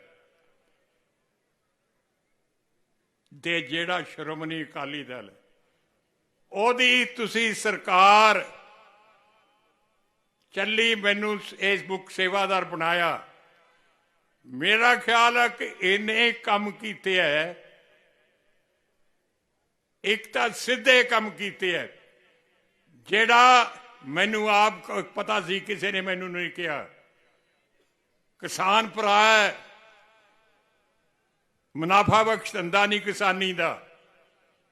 ਮੈਂ ਸਮਝਿਆ ਕਿ ਜਿਹੜਾ ਬੋਝ ਸਰਕਾਰ ਦਾ ਹੈ ਕਿਸਾਨਾਂ ਤੇ ਉਹ ਖਤਮ ਕੀਤਾ ਜਾਏ। ਸਰਕਾਰ ਦਾ ਜਿਹੜਾ ਅੰਗਰੇਜ਼ਾਂ ਵੇਲੇ ਵੀ ਤੁਹਾਡੇ ਤੇ ਲੱਗਦਾ ਸੀ, ਕਾਂਗਰਸ ਵੇਲੇ ਵੀ ਲੱਗਦਾ ਸੀ, ਟਿਊਬਵੈੱਲਾਂ ਦਾ ਖਰਚਾ ਉਹ ਬੰਦ ਕੀਤਾ। 6000 ਕਰੋੜ ਸੀ। ਮਾਮਲਾ ਵੀ ਲਿਆ ਜਾਂਦਾ ਸੀ, ਉਹ ਵੀ ਬੰਦ ਕਰਤਾ। ਨਹਿਰੀ ਪਾਣੀ ਦਾ ਖਰਚਾ ਲਿਆ ਜਾਂਦਾ ਸੀ, ਉਹ ਵੀ ਬੰਦ ਕਰਤਾ। ਤੇ ਗਰੀਬ ਵਰਗ ਦੇ ਭਰਾਵਾਂ ਨੂੰ ਰੋਜ਼ੀ ਰੋਟੀ ਦਾ ਮਸਲਾ ਉਹਨਾਂ ਦਾ, ਉਹਨਾਂ ਨੂੰ ਆਟਾ ਦਾਲ ਜਿਹੜਾ ਹੈ ਉਹ ਸਕੀਮ ਪਹਿਲੀ ਦਫਾ ਹਿੰਦੁਸਤਾਨ 'ਚ ਪੰਜਾਬ ਤੋਂ ਸ਼ੁਰੂ ਹੋਈ।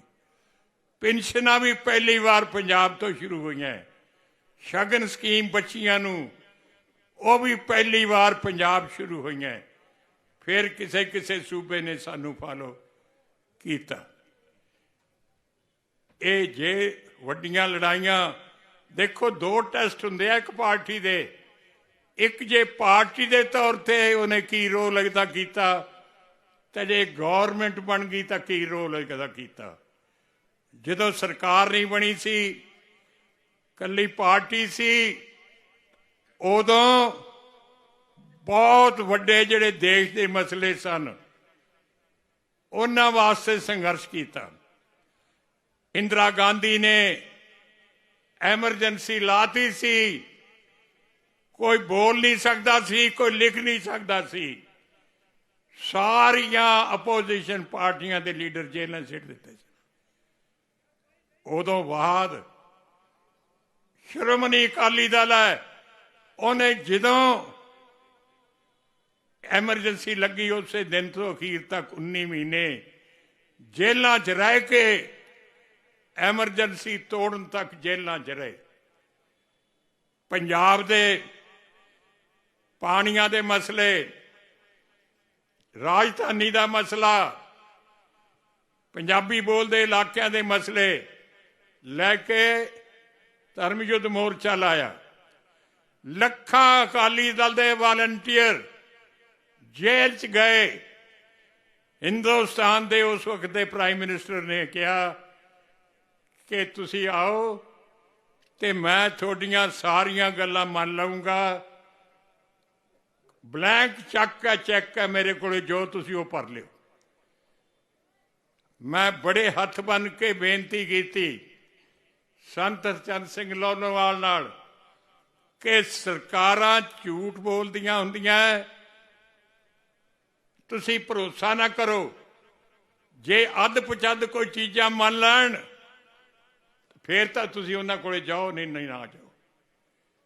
ਪਰ ਸਾਡੇ 'ਚੋਂ ਵੀ ਕੁਝ ਵੀਰ ਸਨ ਜਿਨ੍ਹਾਂ ਨੂੰ ਸਰਕਾਰ ਦਾ ਚਾਅ ਸੀ, ਤੇ ਸੰਤ ਜੀ ਧੋਖੇ 'ਚ ਆ ਗਏ, ਦਿੱਲੀ ਚਲੇ ਗਏ। ਉਹਨਾਂ ਨੇ ਅਨਾਊਂਸਮੈਂਟਾਂ ਕਰਤੀਆਂ ਕਿ ਚੰਡੀਗੜ੍ਹ ਵੀ ਦਿੱਤਾ, ਪੰਜਾਬੀ ਬੋਲਦੇ ਇਲਾਕੇ ਵੀ ਦਿੱਤਾ, ਪਾਣੀ ਵੀ ਦਿੱਤਾ।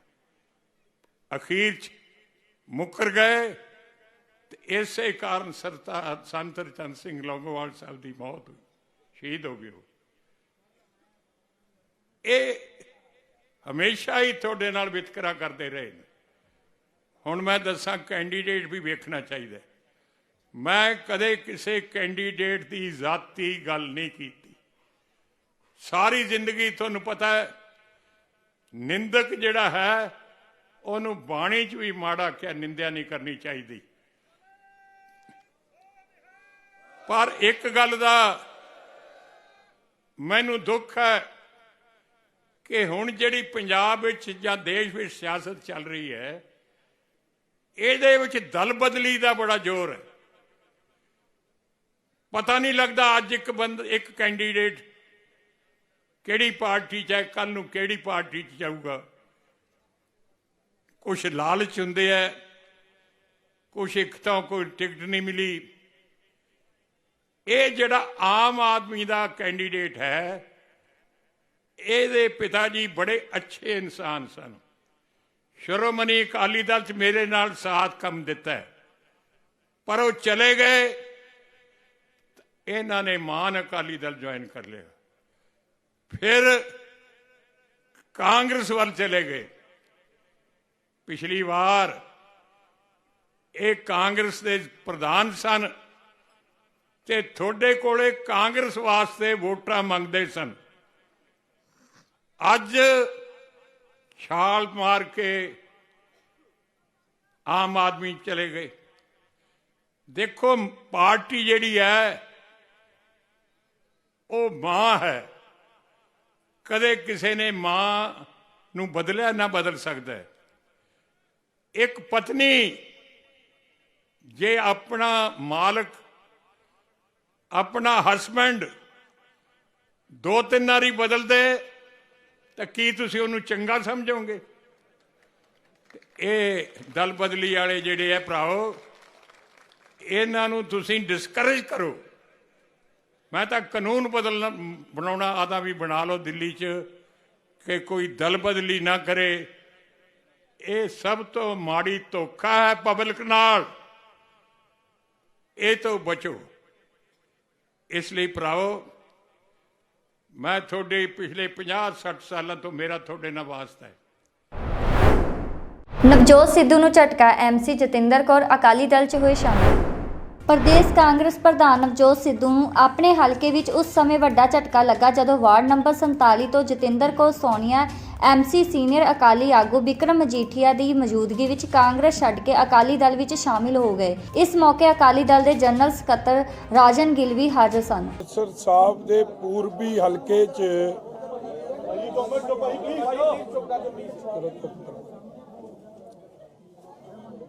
ਅੱਜ ਦੀ ਤਰੀਕ 'ਚ ਸ੍ਰੀ ਅੰਮ੍ਰਿਤਸਰ ਸਾਹਿਬ ਦੇ ਪੂਰਬੀ ਹਲਕੇ 'ਚ ਮੈਂ ਸਮਝਦਾ ਹਾਂ ਕਿ ਅੱਜ ਦਾ ਦਿਨ ਇੱਕ ਬਹੁਤ ਵੱਡਾ ਮੀਲ ਪੱਥਰ ਤੇ ਸ਼੍ਰੋਮਣੀ ਅਕਾਲੀ ਦਲ ਦੀ ਭਾਈਚਾਰਕ ਸਾਂਝ ਦੀ, ਸਰਬ ਸਾਂਝੀ ਵਾਲਤਾ ਦੀ,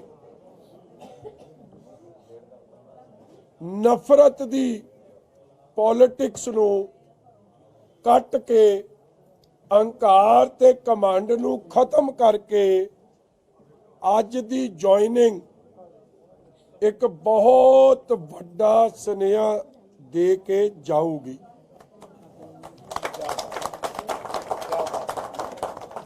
ਇਹ ਅੱਜ ਇੱਕ ਦੇ ਜਿੱਥੇ ਗੁਰੂ ਰਵਿਦਾਸ ਜੀ ਮਹਾਰਾਜ ਦਾ ਅੱਜ ਪ੍ਰਕਾਸ਼ ਪੁਰਬ ਹੈ, ਸੰਗਤਾਂ ਗੁਰੂ ਰਵਿਦਾਸ ਜੀ ਮਹਾਰਾਜ ਨੂੰ ਅਸੀਂ ਸਾਰੇ ਵਧਾਈਆਂ ਦੇ ਰਹੇ ਹਾਂ।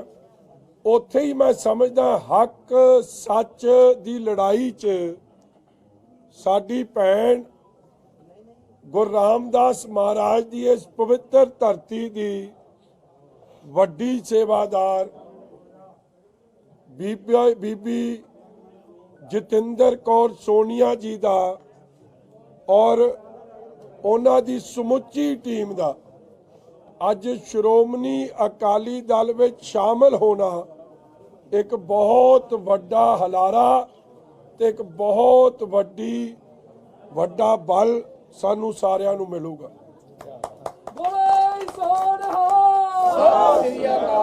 ਜਿੱਥੇ ਮੈਂ ਪਹਿਲਾਂ ਵੀ ਕਿਹਾ ਸੀ ਕਿ ਜਸਬੀਰ ਸਿੰਘ ਡਿੰਪਾ ਸਾਹਿਬ ਦਾ ਪਰਿਵਾਰ, ਜਿਸ ਦਿਨ ਇਹ ਪਰਿਵਾਰ ਜਿਸ ਦਿਨ ਇਹ ਪਰਿਵਾਰ ਸੜਕਾਂ ਤੇ ਉਤਰ ਆਇਆ ਔਰ ਲੋਕਾਂ ਦੀ, ਕਿਉਂਕਿ ਇਹਨਾਂ ਨੇ ਲੋਕਾਂ ਦੇ ਦਰਦ ਨੂੰ ਸਮਝਿਆ, ਲੋਕਾਂ ਦੇ ਦਰਦ ਨੂੰ ਮਹਿਸੂਸ ਕੀਤਾ, ਲੋਕਾਂ ਦੇ ਸੁੱਖ ਦੁੱਖ ਦੇ ਇਹ ਭਾਈਵਾਲ ਰਹੇ ਆ। ਜਿੱਦੇ ਨੇ ਮਾਝੇ 'ਚ ਤੁਰ ਪਏ, ਇਹਦੀਆਂ ਧਮਕਾਂ ਦੂਰ ਦੂਰ ਤੱਕ ਜਾਣਗੀਆਂ। ਔਰ ਅੱਜ ਮੈਂ ਧੰਨਵਾਦੀ ਹਾਂ ਸਰਦਾਰ ਜਸਵੀਰ ਸਿੰਘ ਜੀ ਟਿੰਪਾ ਜਿੰਦਾਬਾਦ, ਸਰਦਾਰ ਜਸਵੀਰ ਸਿੰਘ ਜੀ ਟਿੰਪਾ ਜਿੰਦਾਬਾਦ। ਅੱਜ ਮੈਂ ਧੰਨਵਾਦੀ ਹਾਂ ਰਾਜਨ ਗਿੱਲ ਜੀ ਦਾ। ਔਰ ਜੇ ਮੈਂ ਆਪ ਦੀ ਗੱਲ 'ਚ ਕਤਾਈ ਕਰਾਂਗਾ, ਸਾਡੇ ਕੋਲ ਤੁਹਾਨੂੰ ਪਤਾ ਪਹਿਲਾਂ ਤੋਂ ਹੀ ਗੁਰਪ੍ਰਤਾਪ ਸਿੰਘ ਟਿੱਕਾ ਸੀ, ਮਗਰ ਉਹ ਅਧੂਰਾ ਸੀ। ਅੱਜ ਸਾਡੇ ਨਾਲ ਗੁਰਪ੍ਰਤਾਪ ਸਿੰਘ ਹੈਪੀ ਵੀ ਆ ਗਿਆ। ਕੀ ਬਾਤ ਹੈ। ਇਹ ਹੈਪੀ ਤੇ ਟਿੱਕਾ, ਪਤਾ ਨਾ ਹੈਪੀ ਕੌਣ ਹੈ ਤੁਹਾਨੂੰ? ਟਿੱਕਾ ਉਦੋਂ ਹੈਪੀ ਰਹਿ ਸਕਦਾ ਹੈ ਜੇ ਹੈਪੀ ਨਾਲ ਹੋਵੇ। ਇਸ ਲਈ ਸਾਡੇ ਲਈ ਤਾਂ ਬੜੀ ਮਾਣ ਦੀ ਗੱਲ ਹੈ। ਇਹ ਕੋਈ ਛੋਟੀ ਮੋਟੀ, ਮੈਂ ਉਸ ਦਿਨ ਵੀ ਤੁਹਾਨੂੰ ਕਿਹਾ ਸੀਗਾ ਕਿ ਇਹ ਗੱਲ ਛੋਟੀ ਮੋਟੀ ਨਾ ਸਮਝ ਲਿਓ ਰਾਜਨ ਗਿੱਲ ਦੀ ਜੁਆਇਨਿੰਗ ਨੂੰ। ਔਰ ਅੱਜ ਮੈਂ ਤੁਹਾਨੂੰ ਫੇਰ ਗੱਲ ਕਹਿ ਰਿਹਾ, ਕਿਉਂਕਿ ਮੈਂ ਕਾਂਗਰਸ ਦੀ ਪੋਲਿਟਿਕਸ ਨੂੰ ਬਖੂਬੀ ਸਮਝਦਾ। ਲੋਕਾਂ ਦੇ ਨੁਮਾਇੰਦਿਆਂ ਨੂੰ, ਸੱਚੇ ਨੁਮਾਇੰਦਿਆਂ ਨੂੰ, ਸੁੱਚੇ ਨੁਮਾਇੰਦਿਆਂ ਨੂੰ, ਲੋਕਾਂ ਦੇ ਦਰਦ ਮਹਿਸੂਸ ਕਰਨ ਵਾਲਿਆਂ ਨੂੰ। ਸਿੱਧੂ ਸਾਹਿਬ ਠੋਕੋ ਤਾਲੀ ਦੀ ਹਵਾਈ ਪੋਲਿਟਿਕਸ ਨਹੀਂ, ਇਹ ਬੀਬੀ ਵੀ ਉਸੇ ਤਰ੍ਹਾਂ ਗਰਾਊਂਡ ਵਰਕਰ। 6 ਸਾਲ ਡਿਸਟ੍ਰਿਕਟ ਕਾਂਗਰਸ ਕਮੇਟੀ ਦਾ ਮਹਿਲਾ ਵਿੰਗ ਦਾ ਪ੍ਰਧਾਨ ਰਹਿਣਾ ਕੋਈ ਸੌਖਾ ਕੰਮ ਨਹੀਂ। ਔਰ ਹਰ ਵਾਰਡ ਤੱਕ, ਹਰ ਬੂਥ ਤੱਕ 3 ਸਾਲ ਜ਼ਿਲ੍ਹਾ ਕਾਂਗਰਸ ਇਹਨਾਂ ਨੇ 3 ਸਾਲ ਜ਼ਿਲ੍ਹਾ ਕਾਂਗਰਸ ਕਮੇਟੀ ਸ਼ਹਿਰੀ ਦੀ ਪ੍ਰਧਾਨ ਇਹਨਾਂ ਨੇ ਆਪ ਦੀ ਪਹੁੰਚ ਕੀਤੀ ਆ। 3 ਸਾਲ ਜ਼ਿਲ੍ਹਾ ਕਾਂਗਰਸ ਕਮੇਟੀ ਦੇ ਪ੍ਰਧਾਨਗੀ ਕੀਤੀ ਆ। ਔਰ 3 ਟਰਮ, ਇੱਕ ਵਾਰੀ ਤਾਂ ਮੈਨੂੰ ਲੱਗਦਾ ਥੋੜੀਆਂ ਜੀ ਵੋਟਾਂ ਦਾ ਹੀ ਫਰਕ ਸੀ, 15-20 ਦਾ। ਤੁਹਾਡਾ ਆਸ਼ੀਰਵਾਦ ਥੋੜਾ ਜਿਹਾ ਰਹਿ ਗਿਆ ਸੀ। ਆਸ਼ੀਰਵਾਦ ਤਾਂ ਪਰਮਾਤਮਾ ਦਾ ਭਰਾ। ਮੈਂ ਕਹਿ ਸਕਦਾ ਕਿ ਜਦੋਂ ਇਹ ਰਹੇ 20 ਤੇ 15-20 ਵੋਟਾਂ ਦਾ ਫਰਕ ਸੀ, ਆਜ਼ਾਦ ਲੜ ਗਏ ਸੀ ਉਦੋਂ। ਔਰ 3 ਵਾਰੀ ਪਾਰਸ਼ਦ ਰਹੇ ਆ। ਸੋ ਇਹਨਾਂ ਦਾ ਅੱਜ ਜੁਆਇਨ ਕਰਨਾ, ਸਮਝ ਲਓ ਕਾਂਗਰਸ ਦੇ ਕੈਂਪ 'ਚ ਤਾਂ ਤਰਥੱਲੀ ਮਚ ਗਈ। ਮੈਨੂੰ ਤਾਂ ਇਹ ਪਤਾ ਲੱਗਿਆ ਕਿ ਜਿਹੜੇ ਕਾਂਗਰਸ ਦੇ ਕਈ ਵੱਡੇ ਆਗੂ ਨੇ, ਉਹਨਾਂ ਨੇ ਇੱਥੇ ਬਾਹਰ ਪਹਿਰਾ ਲਾਇਆ ਸੀ ਕਿ ਕਿਵੇਂ ਨਾ ਕਿਵੇਂ ਇਹ ਜੁਆਇਨਿੰਗ ਅਸੀਂ ਰੋਕ ਦਈਏ। ਮਗਰ ਕਿੰਨੀ ਕੁ ਵਾਰੀ, ਪਰ ਰਾਜਨ ਗਿੱਲ ਨੇ ਹੋਣ ਨਹੀਂ ਦਿੱਤੀ ਜੀ। ਕਿੰਨੀ ਕੁ ਵਾਰੀ ਚੁਣੇ ਹੋਏ ਲੋਕਾਂ ਦੇ ਨੁਮਾਇੰਦੇ ਹੋਣ, ਲੋਕਾਂ ਦਾ ਕੰਮ ਕਰਾਉਣਾ ਹੋਵੇ, ਰੋਜ਼ ਜਾ ਕੇ ਨਵਜੋਤ ਸਿੰਘ ਸਿੱਧੂ ਕੋਲੋਂ ਤੇ ਨਵਜੋਤ ਕੌਰ ਸਿੱਧੂ ਕੋਲੋਂ ਕਿੰਨੀ ਵਾਰੀ ਕੋਈ ਬੇਇੱਜ਼ਤੀ ਕਰਾ ਸਕਦਾ। ਇਹਨਾਂ ਨੇ 5 ਸਾਲ ਰੋਜ਼ 365 ਦਿਨ ਹਰ ਸਾਲ ਲੋਕਾਂ ਕਰਕੇ ਬੇਇੱਜ਼ਤੀ ਕਰਾਈ ਕਿ ਲੋਕਾਂ ਦੀ ਸੁਣਵਾਈ ਹੋਵੇ। ਮਗਰ ਅਫਸੋਸ ਦੀ ਗੱਲ ਹੈ, ਉਹਨਾਂ ਨੇ ਆਪਦੇ ਸ਼ਬਦੀ ਬਿਆਨ ਕੀਤਾ, ਕਿਸੇ ਦੇ ਸੁੱਖ 'ਚ ਨਹੀਂ, ਕਿਸੇ ਦੇ ਦੁੱਖ 'ਚ ਨਹੀਂ, ਕਿਸੇ ਦਾ ਫੋਨ ਨਹੀਂ ਚੁੱਕਣਾ। ਔਰ ਇਹ ਹਲਕਾ ਜਿਹੜਾ ਗੁਰੂ ਨਗਰੀ ਦੀ ਸ਼ਾਨ ਹੋਣਾ ਚਾਹੀਦਾ, ਕਿਉਂਕਿ ਮੱਥੇ ਤੇ ਲੱਗਦਾ ਹੈ ਹਲਕਾ ਜਦੋਂ ਲੋਕ ਸ੍ਰੀ ਗੁਰੂ ਰਾਮਦਾਸ ਮਹਾਰਾਜ ਦੀ ਧਰਤੀ ਤੇ ਆਉਂਦੇ ਆ, ਇਹ ਹਲਕੇ 'ਚ ਜ਼ੀਰੋ ਡਿਵੈਲਪਮੈਂਟ ਹੋ ਗਈ। ਔਰ ਅੱਜ ਮੈਂ ਸਮਝਦਾ ਕਿ ਇਸ ਤੋਂ ਵੱਡਾ ਨੋ ਕੌਨਫੀਡੈਂਸ ਨਵਜੋਤ ਸਿੰਘ ਦੀ ਪ੍ਰਧਾਨਗੀ ਤੇ ਕੀ ਹੋ ਸਕਦਾ ਹੈ। ਤੁਹਾਡੀ 3 time councillor, ex district president, ਮਹਿਲਾ ਵਿੰਗ ਦੀ ਪ੍ਰਧਾਨ, ਜਿੱਥੇ ਕਾਂਗਰਸ ਪਾਰਟੀ ਛੱਡ ਕੇ ਸ਼੍ਰੋਮਣੀ ਅਕਾਲੀ ਦਲ 'ਚ ਆ ਗਈ, ਉੱਥੇ ਤੁਹਾਡਾ ਮੇਅਰ ਤੁਹਾਡੀ ਕਾਰਗੁਜ਼ਾਰੀ ਤੋਂ ਦੁਖੀ ਹੋ ਕੇ ਰਿੰਟੂ ਜੀ ਅੱਜ ਇੱਕ ਹੋਰ ਪਾਰਟੀ 'ਚ ਚਲੇ ਗਏ ਆ। ਨਾਲ ਕਾਉਂਸਲਰ ਗਏ ਜੀ ਬੜੇ। ਔਰ ਨਾਲ ਜਿਹੜੇ ਕਾਉਂਸਲਰ ਗਏ ਆ, ਪ੍ਰਧਾਨ ਇਸ ਸ਼ਹਿਰ ਨੂੰ ਰਿਪਰੈਜ਼ੈਂਟ ਕਰਦਾ ਹੋਵੇ, ਇਸ ਸ਼ਹਿਰ 'ਚ ਉਹ ਵਜ਼ੀਰ ਪ੍ਰਧਾਨਗੀ ਇਸ ਸ਼ਹਿਰ 'ਚ ਹੋਵੇ ਕਾਂਗਰਸ ਦੀ, ਔਰ ਉੱਥੇ ਕਾਂਗਰਸ ਦਾ ਇਹ ਹਾਲ ਹੋਵੇ, ਇਹ ਉਹ ਭਾਵਨਾ ਦਿਲ ਤੋਂ ਸਾਡੀ ਭੈਣ ਨੇ ਵਿਅਕਤ ਕੀਤੀ ਹੈ ਕਿ ਕਾਂਗਰਸ ਦੀ ਵਿਚਾਰਧਾਰਾ ਕਾਂਗਰਸ ਭੁੱਲ ਗਈ ਹੈ। ਬੋਲੇ ਸੋ ਨਿਹਾਲ। ਇਮਾਨਦਾਰੀ ਦਾ ਢੋਂਗੀ 8-8 ਲੱਖ ਰੁਪਇਆ ਪਟਵਾਰੀ ਔਰ ਦੂਜੀ ਗੱਲ ਇਹ ਤੁਸੀਂ ਦੱਸ ਦਿਓ, ਦੂਜੀ ਗੱਲ ਵੇਖੋ, ਨੋ ਕੌਨਫੀਡੈਂਸ ਮੋਸ਼ਨ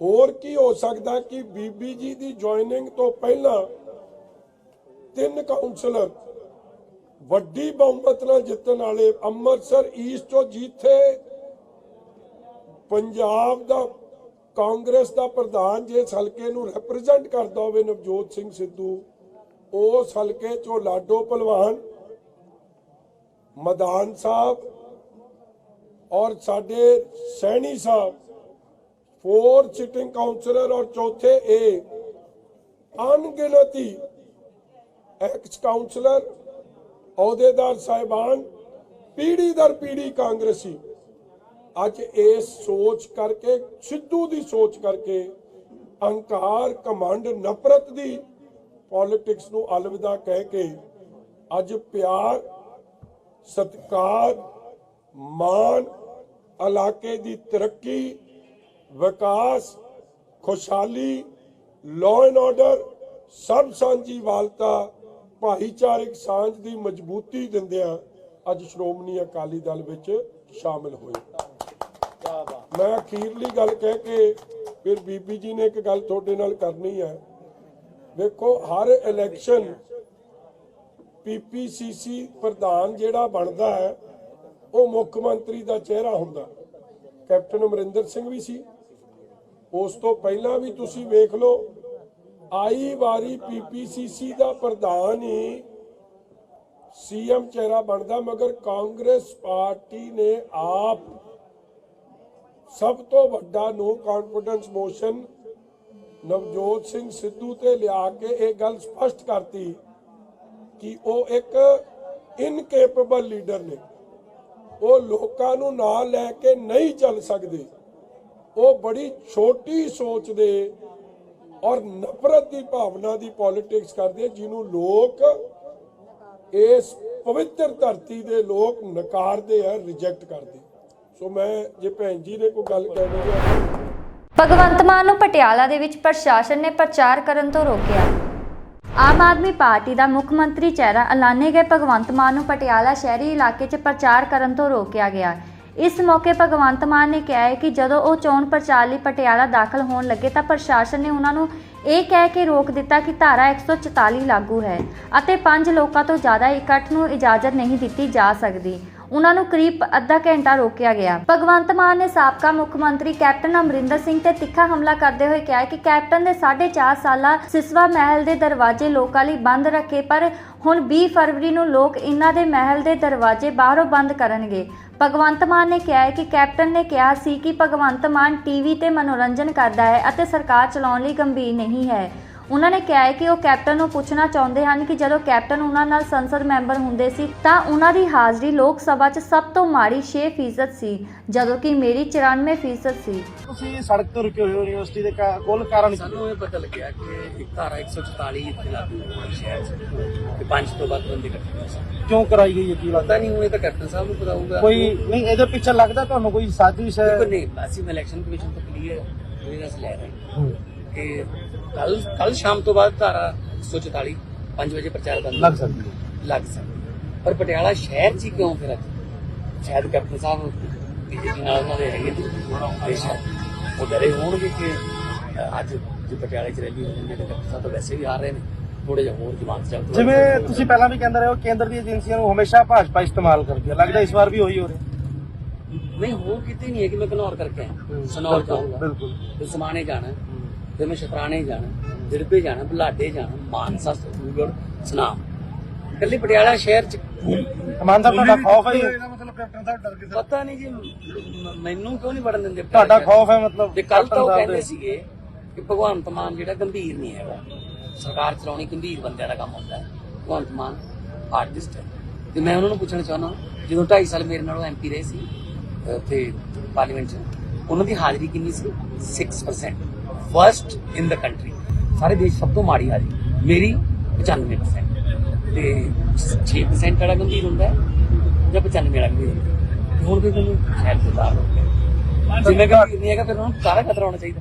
ਤੁਹਾਡੇ ਲਈ ਖੌਫ ਹੈ ਮਤਲਬ ਇੱਕ ਕੈਪਟਨ ਸਾਹਿਬ ਨੂੰ ਜਿਵੇਂ ਕਰਕੇ ਕਰਾਇਆ ਪਤਾ ਨਹੀਂ ਹੁਣ ਕੀ ਹੋਇਆ, ਦੇਖੋ। ਮਾਨ ਸਾਹਿਬ ਇਸ ਤੋਂ ਪਹਿਲਾਂ ਜੇਕਰ ਦੇਖੀਏ ਵੱਖ-ਵੱਖ ਹਲਕਿਆਂ 'ਚ ਤੁਸੀਂ ਜਾ ਰਹੇ ਹੋ, ਕਿਤੇ ਇਸ ਤਰ੍ਹਾਂ ਦੀ ਰੁਕਾਵਟ ਹਾਂ, ਅੱਜ ਪਟਿਆਲੇ ਸ਼ਹਿਰ 'ਚ ਪਟਿਆਲੇ ਕਿਉਂ ਕਾਰਨ ਪਤਾ ਨਹੀਂ, ਜਦੋਂ ਤੁਸੀਂ ਪੁੱਛੋ ਉਹਨਾਂ ਨੂੰ ਕੈਪਟਨ। ਇਹ ਸਨ ਅੱਜ ਦੀਆਂ ਮੁੱਖ ਖਬਰਾਂ। ਮੈਨੂੰ ਮਨਪ੍ਰੀਤ ਕੌਰ ਨੂੰ ਦਿਓ ਇਜਾਜ਼ਤ ਤੇ ਹੋਰ ਵਧੇਰੇ ਖਬਰਾਂ ਲਈ ਜੁੜੇ ਰਹੋ ਇੰਡੀਆ ਪਲੱਸ USA ਦੇ ਨਾਲ। ਸਤਿ ਸ਼੍ਰੀ ਅਕਾਲ।